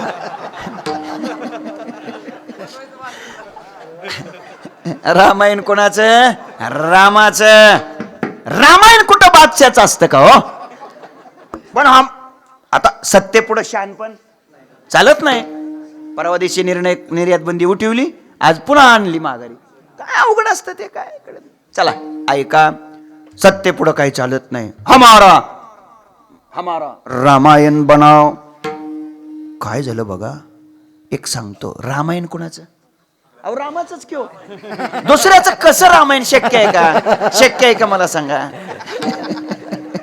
ऐका ऐका ऐका, मागे एक 10-12 वर्षापूर्वी अशीच काही लोकांना लहर आली होती आणि काही लोकांनी स्वतःच रामायण लिहायला सुरू केलं. हो सुरू केलं. आता पुढं त्यांचं महाभारत झाला हा भाग सोडून द्या. नाही कळलं तुम्हाला? असा रामायण. नीट ऐका, नक्कल करून कधी अक्कल येत नसते, हे ध्यानात ठेवा, हे लक्षात ठेवा. आणि म्हणून अरे रामायण रामाचंच, दुसऱ्याचं कसं शक्य आहे? पण बादशाला नाही म्हणायची सोय नाही. आता काय करता? आणि मग तो बिरबलनं सांगितलं, सरकार ठीक आहे, पण सरकार त्याकरता खर्च जास्त येईल. म्हणजे किती? 3 कोटी रुपये मंजूर. सरकार त्याकरता वेळ जास्त लागेल. म्हणजे किती? 3 महिने मंजूर. बिरबलनं 3 कोटी रुपये घेतले, 3 महिन्याची रजा घेतली, म्हणजे रजा मंजूर केली आणि बाहेरच्या देशाची विमानाची तिकीट काढली. सहकुटुंब गेला फिरायला. काय तो थेट बिरबल सेकंड डोसलाच आला 84 दिवसांनी. बादशाहनं दरबार बोलावला, मंत्रिमंडळ तातडीचं अधिवेशन घेतलं. तातडीचं अधिवेशन, सगळे हजर. बिरबलला दरबारात हजर केलं आणि बिरबलला विचारलं, बिरबल कहां तक आया है हमारा रामायण? आता सांगा मला, बिरबलनं किती कांड लिहिली होती? बालकांड, अयोध्याकांड, अरण्यकांड, किष्किंधाकांड, सुंदरकांड, युद्धकांड, उत्तरकांड. किती झाली? 8 का 9 झाली? 8 झाली होय. 7च कांड आहेत ना 8 कशी? ऐका, लक्ष द्या जरा चांगलं. विचारलं, कहां तक आया है हमारा रामायण? आता तो बिरबलच आहे. याला काहीच लिहिलेलं नव्हतं, कुठलंच कांड लिहिलेलं नव्हतं. का लिहिलेलं नव्हतं? बादशाचं कुठं रामायण असतं काय? काय लिहायचं? मैंने उत्तर दिलं, सरकार थोडा अधुरा है. काय उत्तर दिलं? थोडा अधुरा है. बादशाहनं विचारलं, क्या अधुरा है? बिरबलनं सांगितलं, सरकार मातोश्री सीते का अपहरण रावण ने किया था, अपने बेगम साहब का अपहरण किसने किया है वो बता दो, वो लिखाने का है. बादशाह म्हटला, छोड़ दो हमारा रामायण. बिरबल म्हटला, छोड़ दो तो छोड़ दो. लिहिलेच कोणी? 4-6 महिने निघून गेले आणि 4-6 महिने निघून गेल्यावर पुन्हा एकदा बादशाला अशीच लहर आली. बादशाला वाटलं रामायणात जमलं नाही, महाभारतात बघू. आणि म्हणून बादशाह म्हटला, बिरबल हमारा महाभारत बनाव. आता महाभारत कोणाचं? बरं बाबा, कौरव पांडवाचं म्हणा. त्या पांडवाचं म्हणायला नको वाटतंय, असू द्या, कौरव पांडवाचं. ठीक, बरोबर, ठीक आहे. बादशाचं कुठं महाभारत असतं का? पण सत्य पुढं शहाणपण चालत नाही, नाही म्हणायची सोय नाही. बिरबलना सांगितलं सरकार त्याकरता खर्च जास्त येईल. म्हणजे किती? 9 कोट. मंजूर. त्याकरता रजा 9 महिने रजा पाहिजे. मंजूर. पैसे घेतले, राहिलेल्या देशाची विमानाची तिकीट काढली. बिचाऱ्याला वेळच मिळत नव्हता कधी. महाराज कोरोनानं प्रचंड प्रचंड प्रचंड वाईट केलं, पण पुढं बोलू का, कोरोनानं काही चांगलं बी केलं. आमच्यासारख्यासाठी तर इतकं चांगलं झालं हो. कधीच वेळ मिळत नव्हता हो. एवढा वेळ मिळाला महाराज, एवढा वेळ मिळाला. आणि प्रौढी नाही सांगायची, मोठेपणा नाही सांगायचा, पण महाराज इतका आनंद मिळाला. एका दिवसात 1 ज्ञानेश्वरीचं पारायण करायला भेटलं. अशी सलग 108 दिवसात सलग 108 पारायण करायला भेटले. कोरोनानं वेळ मिळाला म्हणून. हे म्हणजे वेळेचा सदुपयोग करता आला पाहिजे. माझा मुद्दा इतकाच आहे, हेतू सांगण्याचा इतकाच आहे की वेळ मिळाला बिरबलला, गेला फिरायला. तो थेट बिरबल बूस्टर डोसलाच आला. ऐका, बूस्टर डोसलाच आला. आणि बादशाहनं तातडीची सभा बोलावली. सगळे प्रधान सचिव, मंत्रिमंडळ सगळे बोलावले. बिरबलला हजर केलं दरबारात आणि बिरबलला विचारलं, बिरबल कहां तक आया है हमारा महाभारत. आता ऐका, बिरबलनं किती पर्व लिहिले होते महाभारतात? 18 पर्व आहेत. भीष्म पर्व, शांती पर्व, युधिष्ठिर पर्व, कर्ण, असे 18 पर्व आहेत. किती पर्व लिहिले होते? किती? एक बी लिहिलं नव्हतं. का लिहिलं नव्हतं? बादशाहचं कुठं महाभारत असतं का? विचारलं बादशाहनं, बिरबल कहां तक आया है हमारा महाभारत. आता हा बिरबलच आहे. बिरबलनं उत्तर दिलं, सरकार थोडा अधूरा है. बोले क्या अधूरा है? बिरबलनं सांगितलं, सरकार द्रौपदी के 5 पति थे, अपने और 4 साथीदार कौन है वो बता दो और लिखा. बादशाह म्हटलं, छोड़ दो हमारा महाभारत. बिरबल म्हटला, छोड़ दो तर छोड़ दो, अभी हम 10 मिनट में कीर्तन छोड़ने वाले हैं. माझा मुद्दा महत्वाचा आहे, मुद्दा तेवढा लक्षात घ्या. ऐका, मोठ्या माणसाला कधी लहर येईल हे सांगता येत नाही. आणि अशीच बादशाला लहर आली हो, आणि निघायले फिरायला आणि बघायला लागले. आणि मग काय, जिकडे पाहे तिकडे देव नाही, हिरवेच हिरवे. आणि पाहता एकदम अचानक कस काय बादशाचं वर लक्ष गेलं आकाशाकडे, कोणास ठाऊक. आणि आकाशाला बघितलं आणि बादशानं बिरबलला सांगितलं, बिरबल इनको भी हरा करो. आणि मग मात्र बिरबलला थंडी वाजून आली. हे आतापर्यंत जमलं, कंपनीची माणसं बोलवायची आणि कलर द्यायचा, आकाशाला कस काय कलर द्यायचा.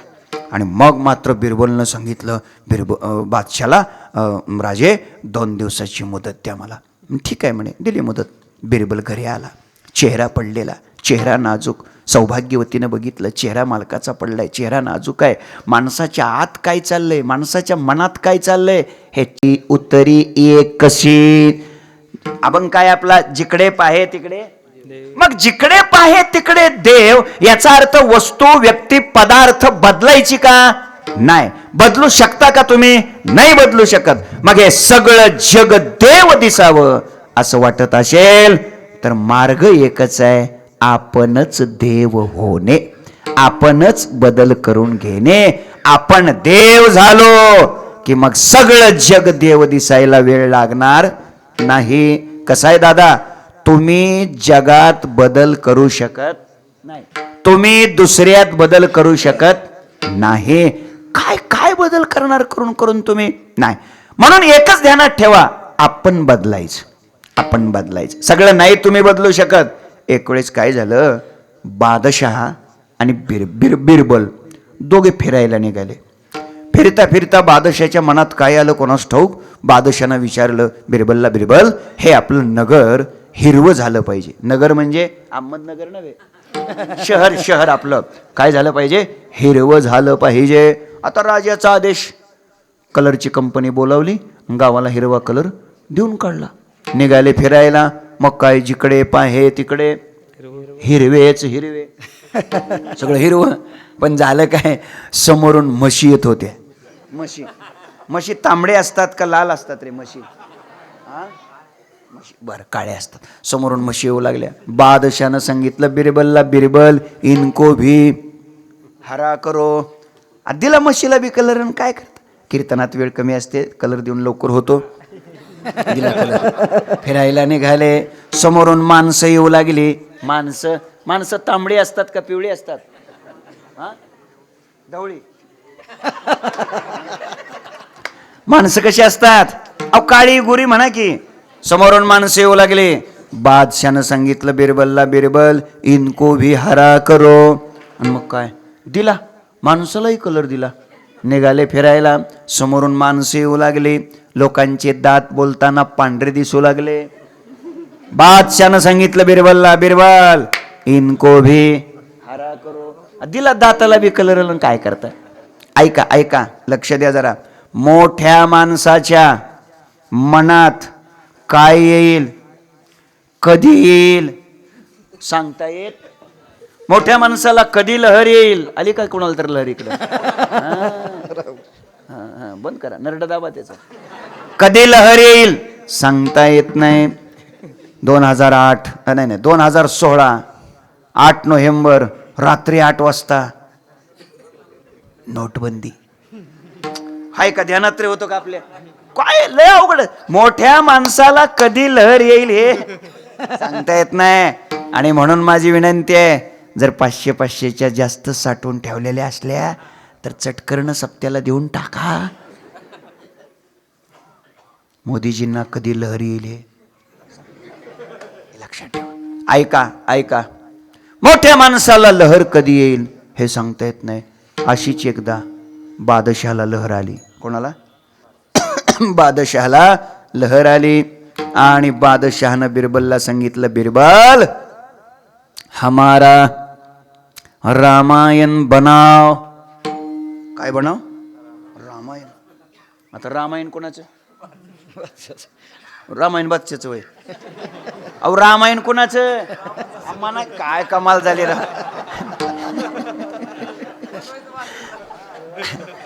रामायण कोणाचं? रामाचं. रामायण कुठं बादशाचं असतं का हो? पण आता सत्ते पुढे शहाणपण चालत नाही. परवा दिवशी निर्यात बंदी उठवली, आज पुन्हा आणली माघारी. काय अवघड असतं ते, काय कळत. चला ऐका, सत्ते पुढे काही चालत नाही. हमारा रामायण बनाव. काय झालं बघा, एक सांगतो. रामायण कोणाचं? अहो रामाचंच क्यों? दुसऱ्याचं कसं रामायण शक्य आहे का? शक्य आहे का मला सांगा? ऐका ऐका ऐका, मागे एक 10-12 वर्षापूर्वी अशीच काही लोकांना लहर आली होती. आणि काही लोकांनी स्वतःच रामायण लिहायला सुरू केलं. हो सुरू केलं. आता पुढं त्यांचं महाभारत झाला हा भाग सोडून द्या. नाही कळलं तुम्हाला? असा रामायण. नीट ऐका, नक्कल करून कधी अक्कल येत नसते, ध्यानात ठेवा, हे लक्षात ठेवा. आणि म्हणून अरे रामायण रामाचंच, दुसऱ्याचं कसं शक्य आहे? पण बादशाला नाही म्हणायची सोय नाही. आता काय करता? आणि मग तो बिरबलनं सांगितलं, सरकार ठीक आहे, पण सरकार त्याकरता खर्च जास्त येईल. म्हणजे किती? 3 कोटी रुपये मंजूर. सरकार त्याकरता वेळ जास्त लागेल. म्हणजे किती? 3 महिने मंजूर. बिरबलनं 3 कोटी रुपये घेतले. 3 महिन्याची रजा घेतली, म्हणजे रजा मंजूर केली. आणि बाहेरच्या देशाची विमानाची तिकीट काढली. सहकुटुंब गेला फिरायला. काय तो थेट बिरबल सेकंड डोसलाच आला 84 दिवसांनी. बादशाहनं दरबार बोलावला, मंत्रिमंडळ तातडीचं अधिवेशन घेतलं. तातडीचं अधिवेशन, सगळे हजर. बिरबलला दरबारात हजर केलं. आणि बिरबलला विचारलं, बिरबल कहां तक आया है हमारा रामायण? आता सांगा मला, बिरबलनं किती कांड लिहिली होती? बालकांड, अयोध्याकांड, अरण्यकांड, किष्किंधाकांड, सुंदरकांड, युद्धकांड, उत्तरकांड. किती झाली? 8 का 9 झाली? 8 झाली होय. 7च कांड आहेत ना 8 कशी? ऐका, लक्ष द्या जरा चांगलं.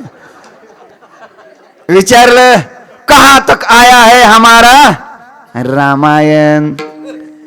आता तो बिरबलच आहे. याला काहीच लिहिलेलं नव्हतं, कुठलंच कांड लिहिलेलं नव्हतं. का लिहिलेलं नव्हतं? बादशाचं कुठं रामायण असतं काय लिहायचं? मैंने उत्तर दिलं, सरकार थोडा अधूरा है. काय उत्तर दिलं? थोडा अधूरा है. बादशाहनं विचारलं क्या अधूरा है? बिरबलनं सांगितलं, सरकार मातोश्री सीते का अपहरण रावण ने किया था. अपने बेगम साहब का अपहरण किसने किया है वो बता दो, वो लिखाने का है. बादशाह म्हटला छोड़ दो हमारा रामायण. बिरबल म्हटला छोड़ दो तो छोड़ दो. लिहिलेच कोणी? 4-6 महिने निघून गेले आणि 4-6 महिने निघून गेल्यावर पुन्हा एकदा बादशाला अशीच लहर आली. बादशाला वाटलं रामायणात जमलं नाही, महाभारतात बघू.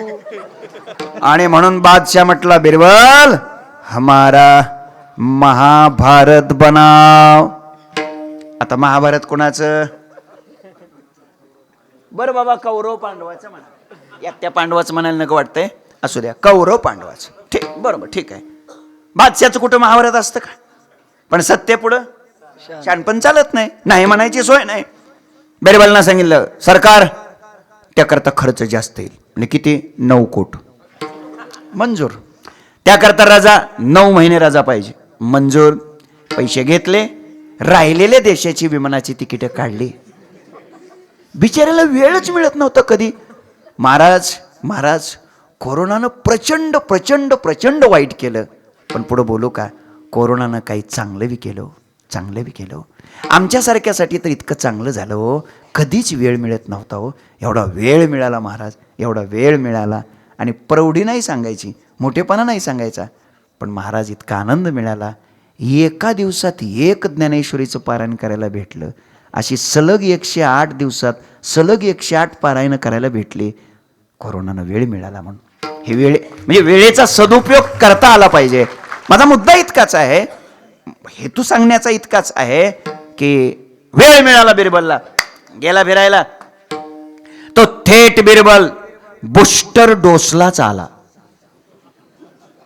ऐका, बूस्टर डोसलाच आला. आणि बादशाहनं तातडीची सभा बोलावली. सगळे प्रधान सचिव, मंत्रिमंडळ सगळे बोलावले. बिरबलला हजर केलं दरबारात आणि बिरबलला विचारलं, बिरबल कहां तक आया है हमारा महाभारत. आता ऐका, बिरबलनं किती पर्व लिहिले होते महाभारतात? 18 पर्व आहेत. भीष्म पर्व, शांती पर्व, युधिष्ठिर पर्व, कर्ण, असे 18 पर्व आहेत. किती पर्व लिहिले होते? किती? एक बी लिहिलं नव्हतं. का लिहिलं नव्हतं? बादशाचं कुठं महाभारत असतं का? विचारलं बादशानं, बिरबल कहां तक आया है हमारा महाभारत. आता हा बिरबलच आहे. बिरबलनं उत्तर दिलं, सरकार थोडा अधूरा है. बोले क्या अधूरा है? बिरबलनं सांगितलं, सरकार द्रौपदी के 5 पति थे, अपने और 4 साथीदार कौन है वो बता दो और लिखा. बादशाह म्हटलं, छोड़ दो हमारा महाभारत. बिरबल म्हटला, छोड़ दो तर छोड़ दो, अभी हम 10 मिनट में कीर्तन छोड़ने वाले हैं. माझा मुद्दा महत्वाचा आहे, मुद्दा तेवढा लक्षात घ्या. ऐका, मोठ्या माणसाला कधी लहर येईल हे सांगता येत नाही. आणि अशीच बादशाला लहर आली हो. आणि निघायले फिरायला आणि बघायला लागले. आणि मग काय, जिकडे पाहे तिकडे देव नाही, हिरवेच हिरवे. आणि पाहता एकदम अचानक कस काय बादशाचं वर लक्ष गेलं आकाशाकडे, कोणास ठाऊक. आणि आकाशाला बघितलं आणि बादशानं बिरबलला सांगितलं, बिरबल इनको भी हरा करो.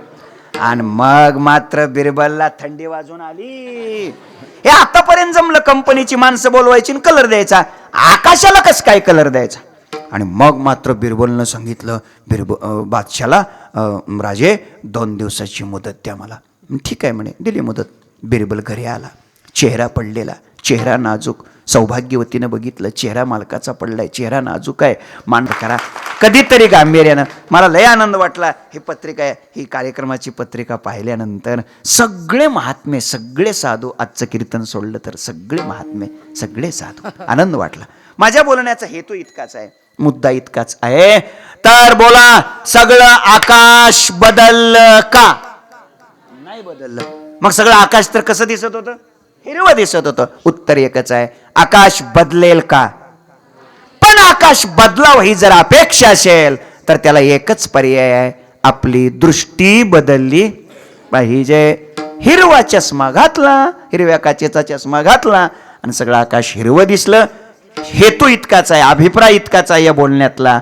दृष्टी बदलली की सृष्टी बदलायला वेळ लागत नाही. यालाच वेदांतामध्ये दृष्टी सृष्टी वाद म्हणतात. दृष्टी बदलायची, दृष्टी बदलायची, वृत्ती बदलायची, विचारसरणी बदलायची, संकल्पना बदलायची, वागण्याची पद्धत बदलायची. आणि त्यासाठी या मंडपात यायचं, लक्षात ठेवा. इथे येण्याचा हेतू काय?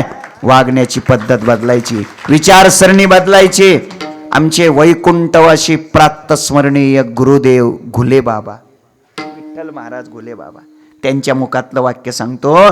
ते म्हणायचे, बुवा, परमार्थात आल्यानंतर, परमार्थात आल्यानंतर स्थिती बदलली पाहिजे, परिस्थिती नव्हे.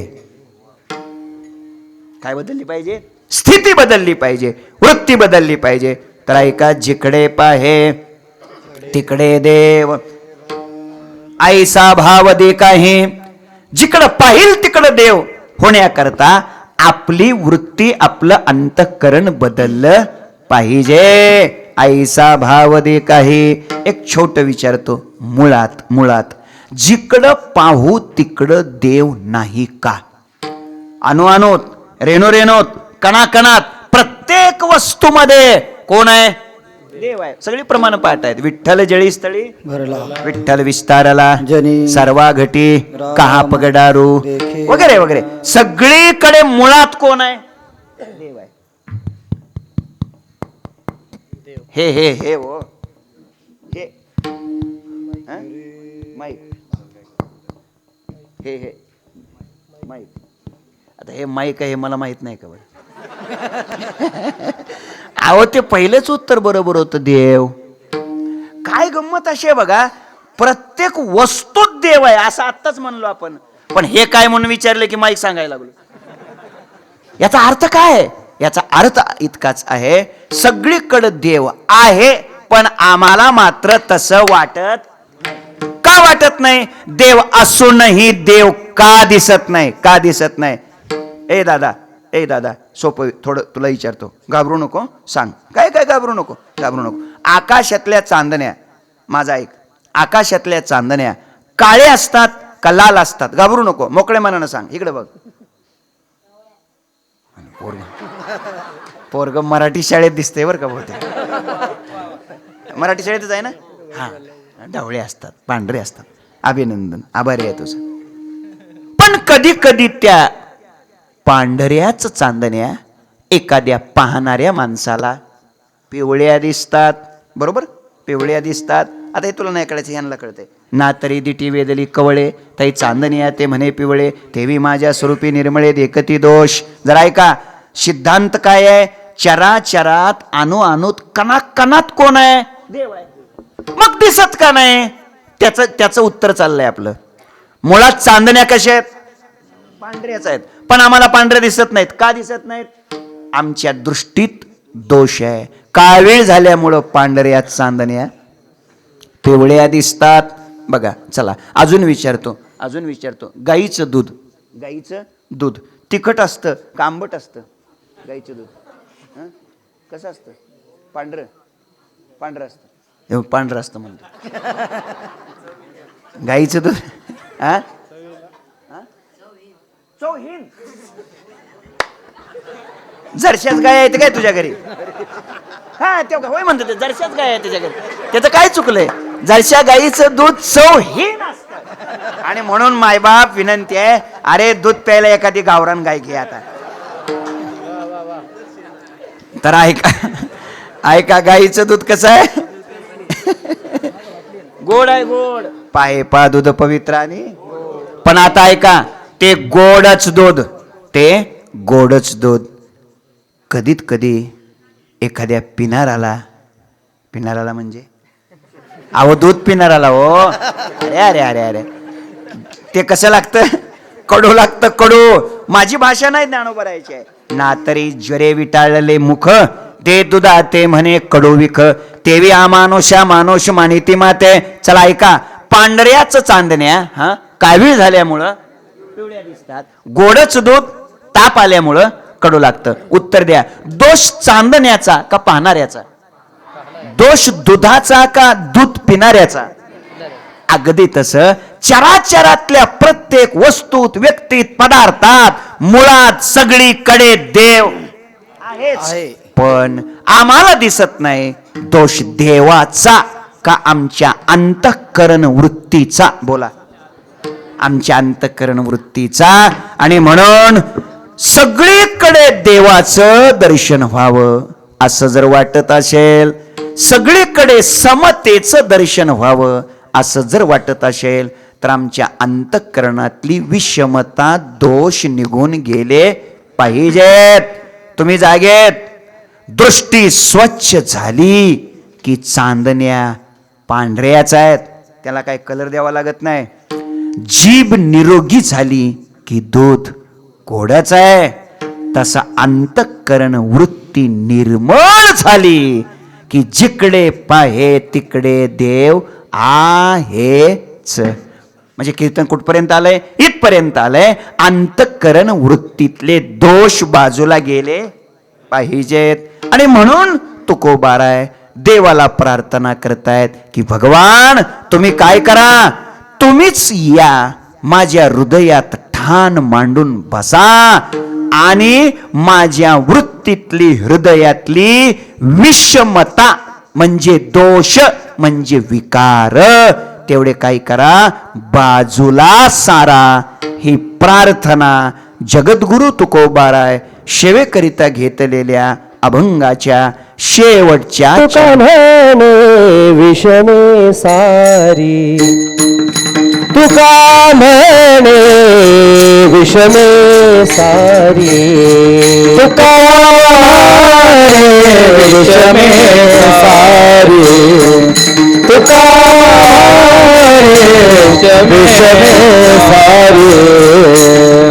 ठाण धरी जीवासी, ठाण धरी हो जीवासी, काय केले एक देशी, काय एक देशी. ठाणे धरी जीवासी, ठाण धरी जीवासी, काय केले काय एक देशी.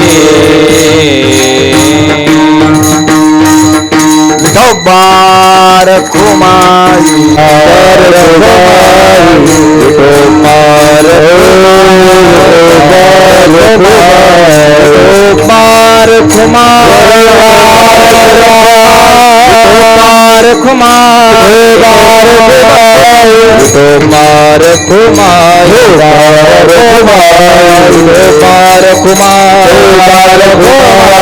कुमार कुमार विठ्ठल श्री ज्ञानदेव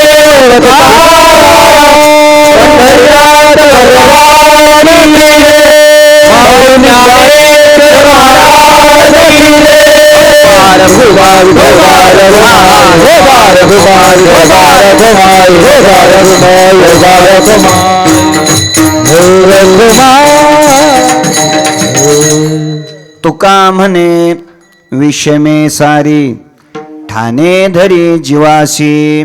आपण पहिल्या चरणातून थेट चौथ्या चरणामध्ये प्रवेश केलेला आहे. लोकांना थोडासा धीर येतो. झालं बो आता शेवटच्या चरणा बरं वाटतं. जरा थोडं धीर देऊन मग अजून अर्धा तास घेतलं तर काय अडचण नाही काही नाही. थोडीच वेळ आहे, मला अधिक घाई आहे. तेव्हा ऐका. तुका म्हणे विषमे सारी ठाणे धरी जीवाशी. आत्तापर्यंतच्या संपूर्ण कीर्तनाचा गोषवारा 1 मिनिटात सांगतो. आजच्या अभंगातून तुकोबाराय देवाकडे देवाच्या व्यापक दर्शनाच्या भावाची मागणी करतात. 1. दुसरी गोष्ट, परमार्थात भाव अत्यंत महत्त्वाचा आहे. भावामुळंच देव भेटतो. 2. आणि म्हणून मग परमार्थात कोणता भाव असला पाहिजे, तर जिकडे पाहे तिकडे देव.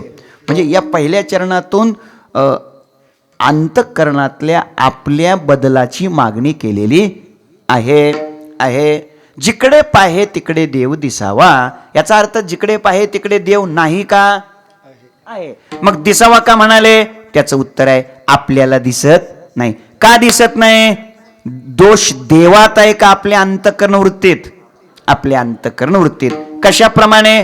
त्याला 2 दृष्टांत दिले मी. चांदण्या पांढऱ्याच आहेत, कावीळ झाल्यामुळं पिवळ्या दिसतात. दूध गोडच आहे, पण ताप आल्यामुळं कडू लागतं. अगदी तसं सगळीकडे परमात्मा आहेच, पण आम्हाला दिसत नाही. त्याचं कारण आहे आमच्या अंतःकरण वृत्तीमध्ये काय आहेत? दोष आहेत. आणि म्हणून तुकोबाराय शेवटच्या चरणात म्हणताय तुका म्हणे विषमे सारी. विषमता गेली की समता आणावी लागत नाही. ऐका, द्वैत गेलं की अद्वैत आणावं लागत नाही. भेद गेला की अभेद आणावा लागत नाही. दुःख गेलं की सुख आणावं लागत नाही. नसलंच कळलं तर सोपं करतो. रात्र गेली की दिवस आणावं लागत नाही. हो, अगदी त्याच न्यायाने विषमता नष्ट झाली की समता तिथंच आहे, पहिलीच आहे. ओवीच देतो तुम्हाला ज्ञानोबाराय सांगतात, तैसा देहांकारो आथिला हा समूळ जयाचा नाशिला, तरी परमात्मा संचला आधीची आहे. तुकोबारायची ज्ञानोबारायची भाषा आहे. आणि म्हणून ऐका विषमे सारी, विषमता गेली पाहिजे. थोडक्यात काय? परमार्थामध्ये काहीही मिळवायचं नसतं. परमार्थामध्ये काहीही मिळवायचं नसतं. मग परमार्थामध्ये नको असलेलं घालवायचं असतं. नको असलेलं गेलं की जे पाहिजे ते पहिलं आहेच. हो, फक्त प्रयत्न कशासाठी करायचा आहे? नको ते घालवण्यासाठी. 2012चा काळ होता, दुष्काळ होता बघा. दुष्काळ इकडे होता नसेल बहुतेक तुम्हाला. 2012ला प्रचंड दुष्काळ. लातूर जिल्ह्यामध्ये एका ठिकाणी कीर्तन होतं माझं. शेतात त्यांच्या थोडं मुक्कामाला थांबलो आणि सकाळी उठलो, पाहतोय तर 5 एकर ऊस हिरवागार. मे महिन्यातले दिवस. मला आश्चर्याचा धक्का बसला. प्यायला पाणी नाही. रेल्वेनं मिरजून रेल्वेनं पाणी आणलं होतं लातूरला. अशी परिस्थिती. आणि 5 एकर ऊस हिरवागार. मी त्या मालकाला विचारलं, त्या शेतीचे मालक 60-62 वर्ष वयाचा म्हातारा माणूस, असा रुबाबात खुर्चीत बसलेला. सकाळच्या साधारणतः 10:15 वाजले होते सकाळच्या. आणि असं मी म्हणलो, बाबा म्हणलं, दादा काय पाणी आहे हो? मला आश्चर्य वाटलं ना. म्हणलं काय पाणी आहे हो? त्याने पण रुबाबात उत्तर दिलं मला, फुकट नाही. फुकट नाही. मग मी म्हणलं नेमकं कसं काय? 70,000 घालवलेत पाण्याला. किती? 70,000. कशाला घालवल्यात? पाण्याला. मी म्हणलं बाबा नेमकं 70,000 कशाला लागलं? कशाला म्हणजे? पाण्याला. पाण्याला मला जरा कळू द्या तरी नेमकं महाराज बोरच घेतलं. मग 4.5 इंच पाणी लागलं. 70,000 घालवलं पाण्याला. पण म्हणलं पैसे नेमकं कशाला गेलं, मला कशाला गेलं म्हणजे 20,000 रुपये त्या मशीनला गेलं, बोरच्या मशीनला, 20,000 रुपये मोटरला, 20,000 रुपये पाईपला, किती झालं 60,000. 5,000 रुपये कोटेशन भरलं आणि 5,000 रुपये साहेबाला दिलं, म्हटलं लवकर लाईट. किती झालं सांगा. आता याच्यात पाण्याचं नाव आहे का कुठं? तुम्ही जागेत राहत की नाही? म्हातारा मला रुबाबात काय म्हणला होता, फुकट नाही 70,000 घालावल्यात. कशाला? पाण्याला. मग या यादीत पाणी कुठं आहे? 20,000 त्या मशीनला, 20,000 मोटरला, 20,000 पाईपला, 5,000 कोटेशनला, 5,000 पाणी. पाण्याचं नाव आहे का यादीत या? आणि मग 70,000 गेलं कशाला? 70,000 कशाला गेलं? पाण्याला. आणि मग हे यादीत पाण्याचं आहे का कुठं? 1 रुपयाचं, 1 रुपया पुढे पाणी असं काय आहे का? आणि मग 70 कशाला गेलं?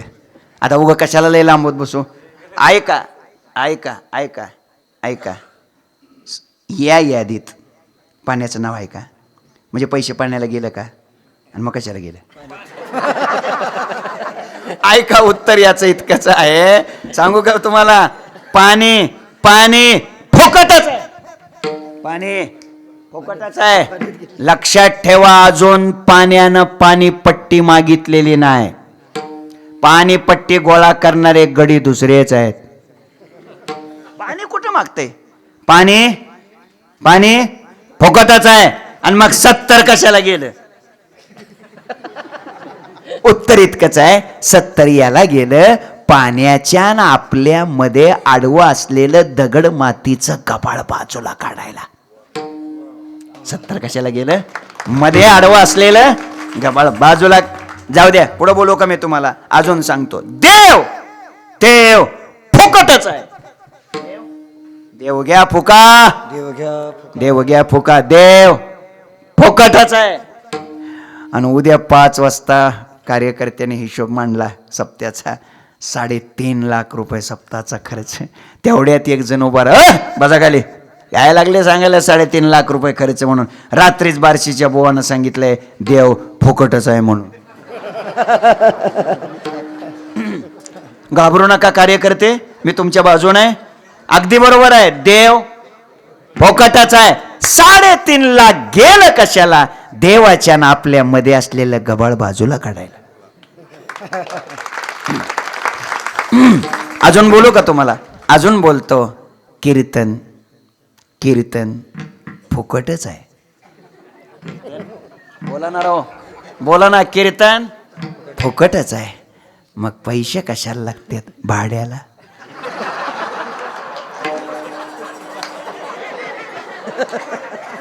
भाड्याला नाही लक्षात आलं? भाड्याला भाड्याला. हे आमच्या जुन्या हे लोकांना लक्षात येते. वैद्य बाबाला जरा आठवा, भाड्याला भाड्याला. वैद्य बाबांना भाड्याला, भाड्या, कळलं ना? म्हणजे पैसे कोणाला लागतात? भाड्याला. कोणत्या? आपलं लक्ष द्या. झालंय, संपले कीर्तन. आता तुका म्हणे विषमे, विषमता फक्त निघून गेली पाहिजे. लक्षात ठेवा, प्रयत्न कशासाठी आहे? अट्टास कशासाठी आहे? मेहनत कशासाठी आहे? तकलीफ कशासाठी आहे? देवाच्या ना आपल्या मधलं आवरण बाजूला काढण्यासाठी आहे. आवरण निवृत्ती झाली, संपलं. वस्तू नित्य प्राप्तच आहे, फक्त आवरण निवृत्ती करा. हा विचारून अहंकार सांडूजे, मग असतीच वस्तू होईजे. तरी आपुले स्वस्ती सहजे आपण केली, तैसे रागद्वेष जरी निमाले तरी ब्रह्मेचे स्वराज्य आले. मग भोगी सुख आपले आपणची. कितीतरी प्रमाण सांगता येतील, वेळ संपलेली आहे. आणि म्हणून तुका म्हणे विषमे, विषमता गेली म्हणजे विकार गेले, म्हणजे मधला प्रतिबंध संपला की वस्तू प्राप्तच आहे. 2 मिनिटात थांबणार आहे. तुम्हाला शेवळ माहिती आहे का? शेवळ काय कमाल आहे हो. शेवळ शेवळ माहित? ज्या विहिरीमध्ये 7.5ची मोटर रोज 8 तास चालते, तिच्यामध्ये शेवाळ असतं. नाही चुकलं. ज्या विहिरीमध्ये 8 महिन्यापासून पाण्याचा थेंब सुद्धा नाही, तिच्यात शेवळ असतं. मी चुकलं. मग कुठं शेवळ असतं?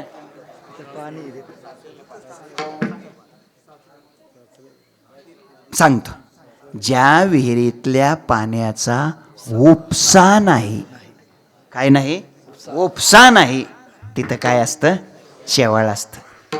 आणि मग कसं असतं बघा, उपसा नाही केला की शेवाळ येतं, दुर्गंधी सुटते, घाणवास येतो. मग विहिरीच्या काठावर बोर्ड लावावा लागतो, हे पाणी पिण्यास योग्य नाही, असा बोर्ड लावावा लागतो. हे घर वर्गणी मागण्यास योग्य नाही.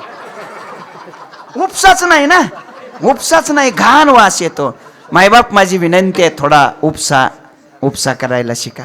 7 दिवसात कोणी केलेला नसला, कोण राहिलेला असेल, आहे ना उपशाची व्यवस्था आहे ना? नाही, उपसाच नाही का? अरे राम, बरं ठीक आहे, काळजी करू नका, मी आलोय, उपसा करा, काय अडचण नाही, काय अडचण नाही. उपसा करा, लक्षात ठेवा. उपसा केला पाहिजे. उपसा केल्यानं काय होतं? एक सांगतो काय होतं. पहिली गोष्ट, पाणी स्वच्छ होतं. उपसा केल्यानं पाणी स्वच्छ होतं. हां, उपसा केल्यावर ही पाणी आहे होय, ही पाणी. ऐका, उपसा केल्याचा दुसरा परिणाम, पाणी स्वतःलाही पिता येतं, इतरालाही त्याचा काय होतो? वापर होतो. उपसा केल्याचा तिसरा आणि महत्वाचा फायदा सांगतो, झऱ्याची तोंड मोकळी होतात. झरे कळतं ना? हा, चांगलं प्रेशरनं पाणी येतं पुन्हा तुमच्या विहिरीत, असं प्रेशरनं. म्हणून माझी विनंती आहे, तुम्हाला जर सगळ्याला वाटत असेल आपली विहीर आणि आपल्या विहिरीतले झरे चांगले व्हावे असं जर वाटत असेल तर उपसा करा. उपसा केल्याशिवाय राहू नका, उपसा करा. ऐका, काय लोक म्हणतात, त्यांना काय सगळीकडून झरे आहेत, त्यांना काय, पण पट्ट्या एकटा सप्ताह करतोय, उपसावीत आवडायचा आहे ना. लक्षात आलं का तुमच्या? आणि म्हणून माझी विनंती आहे, उपसा करायचा राहिला असेल तर करा.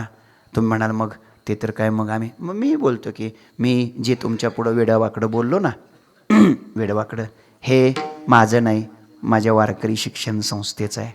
वारकरी शिक्षण संस्थेतल्या गुरुदेवाने जे शिकवलं त्यातलंच मी तुमच्या पुढं मांडण्याचा प्रयत्न केलेला आहे. आणि म्हणून उपसाच करण्याकरता बोलतो. त्याच संस्थेमध्ये गेल्या 5-6 वर्षापूर्वी, 6-7 वर्षापूर्वी शांतीब्रह्म गुरुदेव कुरेकर बाबा यांनी इच्छा प्रगट केली, संस्थेमध्ये जी मुलं आहेत त्या मुलांना सकाळचा नाश्ता आणि संध्याकाळचं जेवण मिळावं. कारण दुपारी मधुकरी आणली जाते, संध्याकाळी ती व्यवस्थित राहत नाही, कमी पडते, पुरत नाही, उपवाशी मुलांना झोपावं लागतं. त्यांचा वेळ वाया जाऊ नये, त्यांचं आरोग्य चांगलं राहावं म्हणून शांतीब्रह्म बाबांनी इच्छा प्रगट केली की संध्याकाळचं जेवण आणि सकाळचा नाश्ता संस्थेच्या वतीनं दिला जावा. त्याकरता योजना करायची ठरली, अन्नपूर्णा योजना करायची ठरली. 1 कोटी रुपये बँकेत टाकायचे आणि त्याच्या येणाऱ्या व्याजावरती ही योजना कायम काम करेल, कायमस्वरूपी मुलांना जेवण मिळेल असं ठरलं. आता पैसे गोळा कसे करायचे? उद्या ज्यांचं कीर्तन या ठिकाणी होणार आहे असे विदर्भ रत्न गोपालक वारकरी संप्रदायासाठी रात्रंदिवस झिजत असलेलं व्यक्तिमत्व आदरणीय पाचपुर बाबा. आषाढ शुद्ध त्रयोदशीचा दिवस होता. प्रदक्षिणा ते करत होते, मी करत होतो. नेमकी बेलीच्या महादेवापुढं त्यांची माझी भेट झाली. पंढरपूरला प्रदक्षिणा रोडला मी संस्थेकडे चाललो होतो, ते संस्थेकडूनच आले होते. आमची दोघांची चर्चा झाली, असं अन्नपूर्णा योजना ठरले, मग कसं काय करायचं, कोण 5 दिवस जेव घालतोय, कोण 10 दिवस. बाबा म्हणले असं चालणार नाही, त्यापेक्षा रोज 5,000 रुपये व्याज येईल या पद्धतीची रक्कम आपण बँकेत जर टाकली तर योजना कायम काम करेल. पण म्हणलं कसं करायचं काय? म्हणले कोणी 1 लाख देईल, कोणी 50 देईल, कोणी 25 दिलं आणि काम होऊन जाईल. जावा म्हणले, सांगा.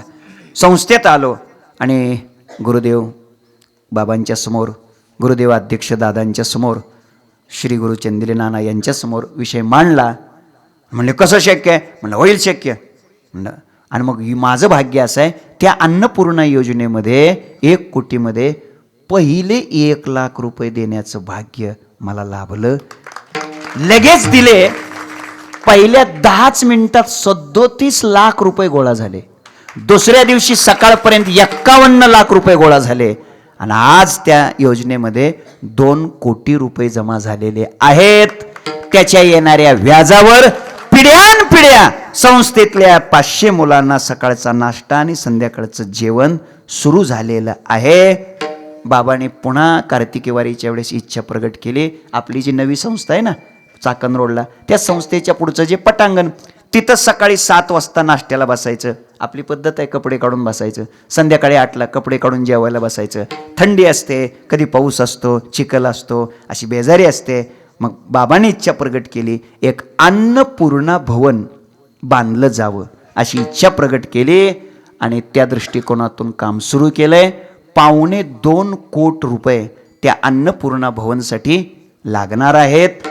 2 मजली आहे, प्रशस्त आहे. कोठी स्वयंपाकगृह, हात धुण्याची व्यवस्था, टॉयलेट बाथरूम, 2 मजले, एकदाच 1000 मुलं व्यवस्थित जेवतील अशा पद्धतीची रचना आहे. ते काम सुरू झालेलं आहे आणि म्हणून सर्वांनी मिळून असं ठरवलं की 2.25 कोटी रुपयामध्ये आपलाही प्रत्येकाचा थोडासा का होईना पण खारीचा वाटा असला पाहिजे. तुमच्या कष्टाचा, तुमच्या मेहनतीचा, तुमच्या श्रमाचा, तुम्ही घाम गाळलेल्याचा एखादा तरी थोडासा हात त्या कामाकरता लागावा अशी तुम्हाला या निमित्ताने विनंती करतो. त्या कामाकरता साधारणपणे 4000 पोती सिमेंट लागणार आहे. किती? 4000 पोती सिमेंट लागणार आहे आणि त्याच्यात जवळपास 2500 पोती सिमेंट देणारे लोक आत्तापर्यंत तयार झालेले आहेत. माझी टाकळीकरांना विनंती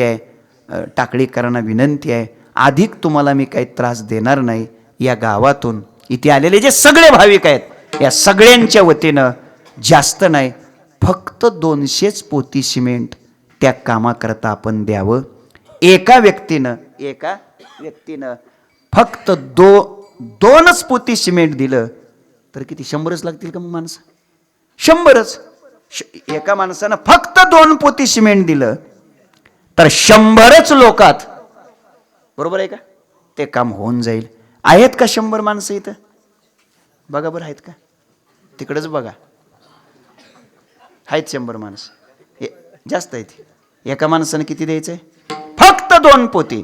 समजा एखाद्याने 5 दिले पोती, 11 पोती दिले, 21 पोती दिले, 25 पोती दिले, काय अडचण नाही. तुम्ही त्या सिमेंटचे पैसे गोळा करायचे आणि पैसे आमच्याकडं कोणाकडंच द्यायचे नाहीत. तुम्हीच आळंदीला यायचं, एका दुकानी जायचं, तिथं त्या 200 पोती सिमेंटची पावती करायची आणि ती पावती गुरुदेव शांती ब्रह्मकुरेकर बाबांच्या हातात आणून द्यायची. 15 दिवसांनी, महिन्याने आम्हाला जसं लागेल तशा पद्धतीचं सिमेंट त्या पद्धतीनं तिथून उचललं जाईल. एकदम आणून ठेवता येत नाही, खराब होऊ शकतं. आणि संस्थेच्या वतीनं तुम्हाला जोग महाराजांचा प्रसाद बाबांच्या हातून शाल श्रीफळ दिला जाईल. म्हणून माझी आपल्याला विनंती आहे, उपसा करण्यासाठी संधी चांगली आहे. ज्यांना 5 पोती द्यायचंय, ज्यांना 11 पोती द्यायचंय, ज्यांना 20 पोती द्यायचंय, 25 पोती द्यायचंय, 100 पोती द्यायचंय, त्यांनी आपलं नाव घोषित करा. आणि आजपासून 1 महिन्याने, किती? 1 महिन्याने, आत्ता लगेच द्यायचं नाही, अजून 1 महिन्याने. आज माघ शुद्ध एकादशी आहे, फाल्गुन शुद्ध एकादशी, जाऊ दे. अजून तुकोबारायाच्या बिजेला तुम्ही येत असाल ना, तर बिजेच्या वेळेस येताना आपण आळंदीला या आणि त्यावेळेस आपले 200 पोती सिमेंटाची तयारी करून या, अशी मी आपल्या सगळ्यांना कळकळीची हात जोडून प्रार्थना करतो. ज्यांना याच्यात सहभाग घ्यायचा आहे त्याने आपलं नाव जाहीर करा. का जाहीर करा? तुम्ही जर 200 पोती जाहीर केलं तर उद्याच्या कीर्तनात मी सांगणार ना 2700 पोती झालंय म्हणून, पुढचं सुरू होईल. तुम्ही नाही जाहीर केलं तरी बी हे काम होणार आहे, बरं का, लक्षात ठेवा. हे होणारच आहे, गॅरंटीनं होणार आहे. पण तुमचाही हात या गोष्टीला लागला पाहिजे.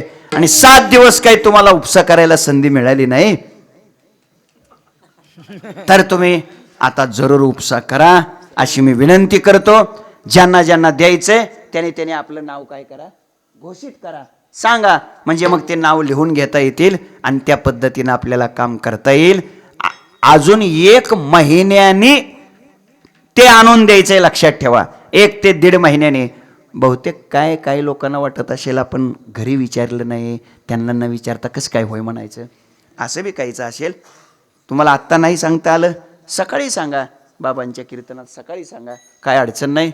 महाराजांना विनंती आहे, टाकडीच्या वतीने आणि इथे आलेल्या सगळ्या गावच्या वतीने आपण या गोष्टीची थोडी गांभीर्याने दखल घ्या, अशी मी आपल्या सगळ्याच्या चरणी प्रार्थना करतो, विनंती करतो. काय सांगायचं का? सांगा सांगा सांगा काय? मग बोला की, असं तुमचं नाव सांगा की. संतोषराव भुसारे, गाव टाकळीकर. संतोषजी भुसारे यांनी 5 पोती सिमेंट देण्याचं जाहीर केलंय. आम्ही त्यांचं मनापासून अभिनंदन करतो, स्वागत करतो. झालं आता आपल्याला फक्त 195 पोती पाहिजेत. निवृत्ती फणसे यांनी 5 पोती देण्याचं जाहीर केलंय. त्यांचंही आम्ही मनापासून अभिनंदन करतो. 10 पोत्याचं काम झालंय, आता 190च कमी आहेत. 190च. हां सांगा. अनिल नामदेव पवार, किती? 5 पोती त्यांनी जाहीर केलेत. त्यांचंही मी मनापासून अभिनंदन करतो. सगळ्यांना विनंती आहे, आता पैसे द्यायचे नाहीत, हे लक्षात ठेवा. याच्याकरता अजून 1 महिन्याची वेळ आहे. 1 महिन्यानी तुम्ही सगळ्यांनी ज्यांनी नाव जाहीर केले त्यांनी मोठ्या प्रेमानं ते सगळं एकत्र करायचं आणि आळंदीत येऊन दुकानदाराकडे जाऊन तिथं पैसे देऊन सिमेंट आणून द्यायचं. आमच्याकडे पैसे द्यायचे नाहीत, कारण प्रत्यक्षात सिमेंटच लागणार आहे. तेव्हा आपण त्या कामामध्ये जरूर सहभाग घ्या. बोला काय सांगा, नाव सांगा की. धामोडे ग्रामस्थ त्यांच्या वतीनं 10 पोती, धामोडेकरांच्या वतीनं 10 पोती. बरं ठीक आहे, 10 पोती त्यांचंही आम्ही मनापासून अभिनंदन करतो. ठीक आहे चांगलं आहे. झाले 15 10 25 झाले, आता 1.25 राहिले. लवकर नावं सांगा, मी इथून जाईपर्यंत नावं सगळी आली पाहिजेत आणि आपला सहभाग सगळ्यांनी नोंदवावा, अशी मी विनंती करतो. तुका म्हणे विषमे सारे ठाणे धरे जीवाशी, काय केलो एकदेशी गुणदोषी संपन्न. थोडक्यात या संपूर्ण कीर्तनाचा गोषवारा आपण बदललं पाहिजे, आतून बदललं पाहिजे, परिवर्तन आपलं झालं पाहिजे. असं ज्यांचं परिवर्तन झालं आणि सगळ्या लोकांचं परिवर्तन ज्यांनी केलं, असे वैकुंठवासी हरिभक्तीपरायण वाल्मिक महाराज यांच्या पवित्र स्मृतीला वंदन करतो. बोला. काशीनाथ केरू मोरे यांनी 5 गोण्या सिमेंट देण्याचं जाहीर केलंय. त्यांचंही आम्ही मनापासून अभिनंदन करतो. ज्यांनी नावं दिलेत त्यांनी आपलं पूर्ण नाव, आपला फोन नंबर द्या आणि आजपासून 1 महिन्यात महाराजाकडे सगळं सुपूर्द करा आणि 10-5 जण 4-2 जण आळंदीला या. ज्ञानेश्वर माऊली तुकाराम, ज्ञानेश्वर माऊली तुकाराम, ज्ञानेश्वर माऊली तुकाराम. तुकाराम तुकाराम तुकाराम तुकाराम तुकाराम तुकाराम तुकाराम तुकाराम तुकाराम तुकाराम तुकाराम तुकाराम तुकाराम तुकाराम तुकाराम तुकाराम. बोला पुंडलिक तुकाराम तुकाराम तुकाराम तुकाराम तुकाराम.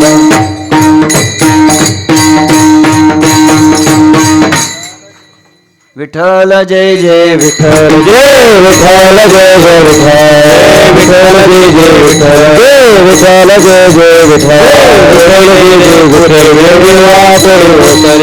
करा क्षमा दयाळ महाराज गमन, हा नाही विचारिला काय आपुला. करा क्षमा दयाळ महाराज गमन, हा म्हणे ज्ञानेश्वरा. करा क्षमा दयाळ महाराज गमन.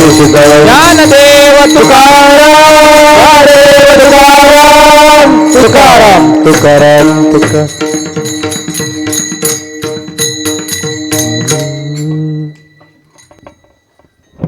बसा बसा बसा. उद्यापासून तुम्हाला कोणी आग्रह करणार नाही बसा असं. एक 5 मिनिटं.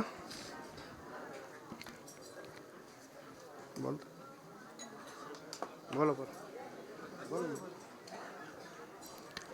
आपल्या या बोलू नका मंडळी. पुंडलिक वरदारी विठ्ठल श्री ज्ञानदेव पंढरीनाथ भगवान की जय. माऊली ज्ञानेश्वर महाराज की जय. आता कोणी उठू नका आणि आपसात बोलू नका. आपल्या या वैकुंठवासी बाबांच्या प्रथम पुण्यस्मरणाच्या निमित्ताने संपन्न होत असलेला हा नामोत्सव तथा अखंड हरिनाम सप्ताह ग्रंथराज ज्ञानेश्वरी पारायण सोहळा याचं जागराचं कीर्तन आता आपण ज्यांचं श्रवण केलं ते परमपूज्य आदरणीय महाराष्ट्राचं वैभव संप्रदायाप्रती प्रचंड निष्ठा असलेलं असं व्यक्तिमत्व आदरणीय अनिल महाराज पाटील बार्शीकर या ठिकाणी आले. आपल्याला उत्कृष्ट प्रकारचं चिंतन आपल्यासमोर मांडलं आणि आपली सेवा या ठिकाणी सादर केली. तर त्यांचा ऋनिर्देश या ठिकाणी व्यक्त करत असताना बाबांना विनंती करतो, जशी यावर्षी कृपादृष्टी केली तशी भविष्यातही आमच्यावरती आशीर्वाद राहू द्यावे. कामाच्या व्यापामध्ये सगळं प्लॅनिंग करत असताना थोडंफार इकडं तिकडे झालं असेल, पण एका लेकराला माफ करून भविष्यामध्येही अशीच कृपादृष्टी राहू द्यावी ही त्यांच्याकडे अपेक्षा करत असताना ग्रामस्थांना आव्हान करतो की महाराजांनी जे आपल्यासमोर निवेदन मांडलेलं आहे ही आपल्या आयुष्यामध्ये आलेली एक उत्कृष्ट प्रकारची संधी आहे. ज्या संस्थेमध्ये विद्यार्थी शिकत असताना विद्यार्थ्याला फी नाही आणि जे शिक्षक शिकवतात त्यांना कुठल्याही प्रकारचा पगार नाही, असं सेवादानातून सगळं कार्य चालतं. त्या संस्थेमध्ये विद्यार्थ्यांच्या भोजनाची निवास व्यवस्था करण्यासाठी आपल्यासमोर त्यांनी आव्हान केलं आहे. आपल्या गावाचं नाव त्या वारकरी शिक्षण संस्थेत जो माणूस टाकळीमधला जाईल त्याला मनापासून आनंद वाटेल की आपल्या टाकळीकरांनी या इमारतीसाठी 200 गोण्यांचं सिमेंट योगदान दिलेलं आहे. हे आपल्या पिढीला तर नक्कीच समजेल, पण अनेक पिढ्यांपर्यंत त्या वास्तूमध्ये जे विद्यार्थी राहतील त्यांचा अप्रत्यक्ष आशीर्वाद आपल्याला मिळेल. ज्ञानोबरायांची कृपा आपल्या गावावरती झाल्याशिवाय राहणार नाही.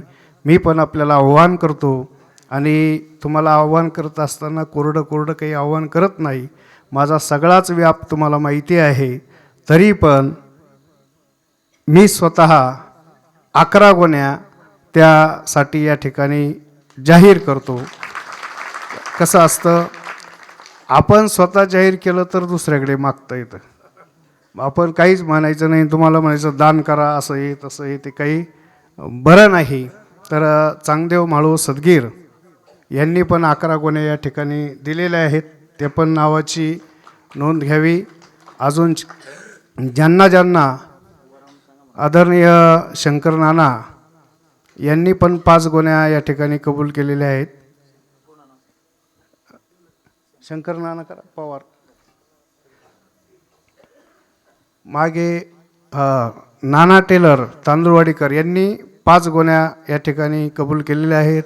आमचे दत्तू मामा यांनी पण 5 गोण्या कबूल केलेल्या आहेत. नाना लक्ष्मण पवार नाना मामा यांनी पण 5 गोण्या कबूल केलेल्या आहेत. शिवाजी रामा माजगेर यांनी पण 5 गोण्या कबूल केलेल्या आहेत. रामवाडीकर आमचे सायगावकर मंडळी पण या कार्यक्रमाच्या निमित्ताने या ठिकाणी आले. त्यांचं पण सहर्ष स्वागत करतो. आणि त्यांच्या कडांकरून 11 गोण्या सिमेंट त्यांनी या ठिकाणी जाहीर केलेल्या आहेत.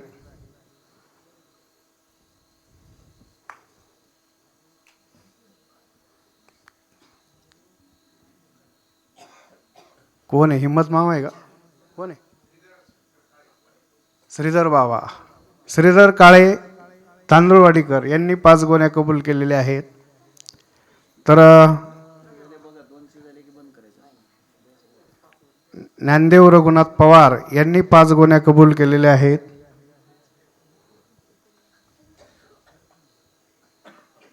आजची आपली 20 तारीख आहेत आणि हे आपल्याला 10 मार्चपर्यंत 27 मार्चला तुकोबरायची बीज आहे. त्या बीजेच्या वेळेस तुम्ही जर येत असाल तर हो. त्यावेळेस म्हणजे तुमचं एका कामात 2 कामं व्हावी असं करा. हा? रवींद्र का? हा हा सुदाम आप्पा काळे तांदूळवाडीकर यांनी 5 गोण्या कबूल केलेल्या आहेत. हो हो. सगळ्यांनी 10 मार्चपर्यंत पैसे. लक्ष्मण बाबा काळे तांदूळवाडीकर यांनी 5 गोण्या कबूल केलेल्या आहेत.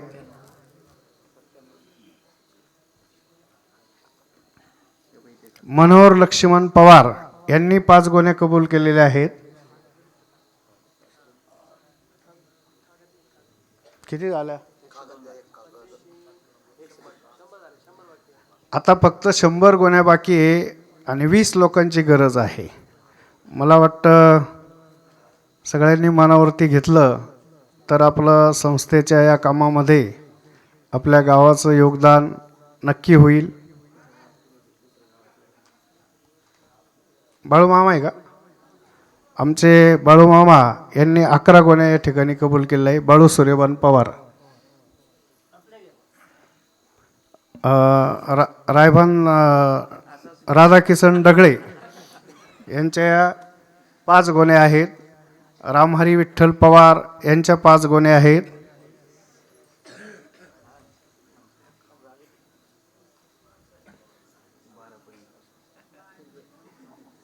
वसंत काळे तांदूळवाडीकर यांच्या 5 गोण्या आहेत. मला दिसत नाही इतके लांब, नाव सांगा. बाजीराव मनोहर काळे यांच्या 5 गोण्या आहेत. ते मागे काय नाव आहे? अंबादास मामा आहे का? अंबादास रघुनाथ पवार यांच्या 5 गोण्या आहेत.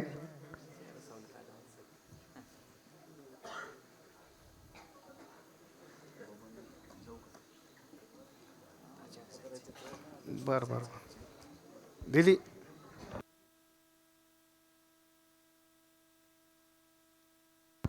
समाधान तुळशीराम पवार समा आप्पा यांच्या 5 गोण्या आहेत. बाकीच्या मंडळीने जागेवरतीच बसायचं आहे.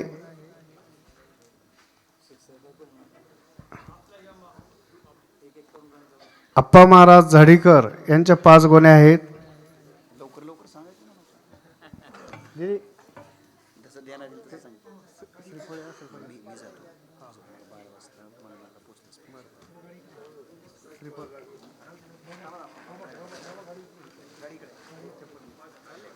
हे बघा 2च मिनटं. बाबा फक्त 1-2 मिनटं.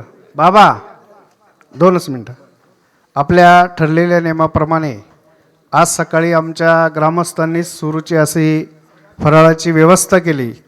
तरी ग्रामस्थांच्या वतीने कोणीतरी एका व्यक्तीने बाबांच्या हस्ते मालिका आणि श्रीफळ घेण्यासाठी यायचं आहे. ज्यांनी पंक्तीमध्ये सक्रिय भाग घेतला त्यातल्या कुठल्याही एका व्यक्तीने यावं. आपल्याला विनंती, अगदी 1 मिनिटाच्या आत आपला फोटो घ्यायचा आहे. आदरणीय सुभाष मिस्त्री येत आहेत. सकाळी जी काही नाश्त्यासाठी फराळाची व्यवस्था केली ते आपले एकनाथराव वायरमान टाकळीकर.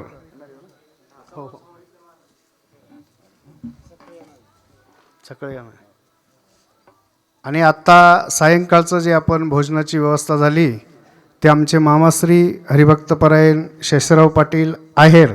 फराळाची व्यवस्था संध्याकाळची शेषराव पाटील आहेर पेंडेफळकर आहे का? शेषराव मामा या. दुसरी विनंती आपल्याला अशी आहे, उद्या सकाळी बरोबर 9:30 ते 11:30 वाजेपर्यंत कीर्तनाचा कार्यक्रम आहे. आपल्या सगळ्यांसाठी ही मोठी पर्वकाळ म्हणावं लागेल.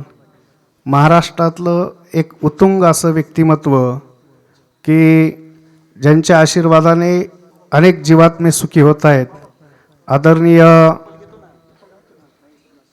पाचफौर बाबा 200 मनोरुग्णांना सांभाळतात. शहाण्या माणसांना कोणी सांभाळेल. 65 गोशाळांना मदत करतात. 1 रुपयाही कीर्तनाचा प्रपंचासाठी वापरत नाही.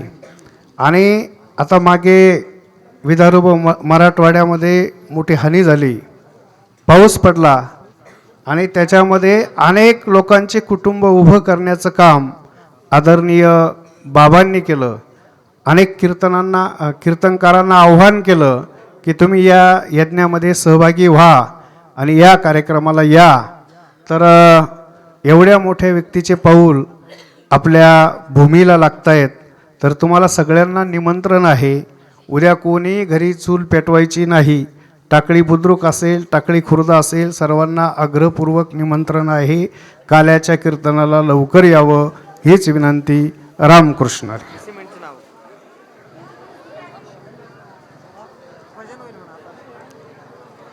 कृपा करावी.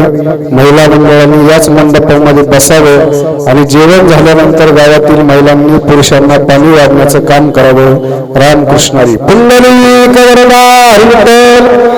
हा जो काही कार्यक्रम आहे, हा कार्यक्रम स्वर नाद ब्रह्म या YouTube चॅनलवरती आपल्याला दिसणार आहे.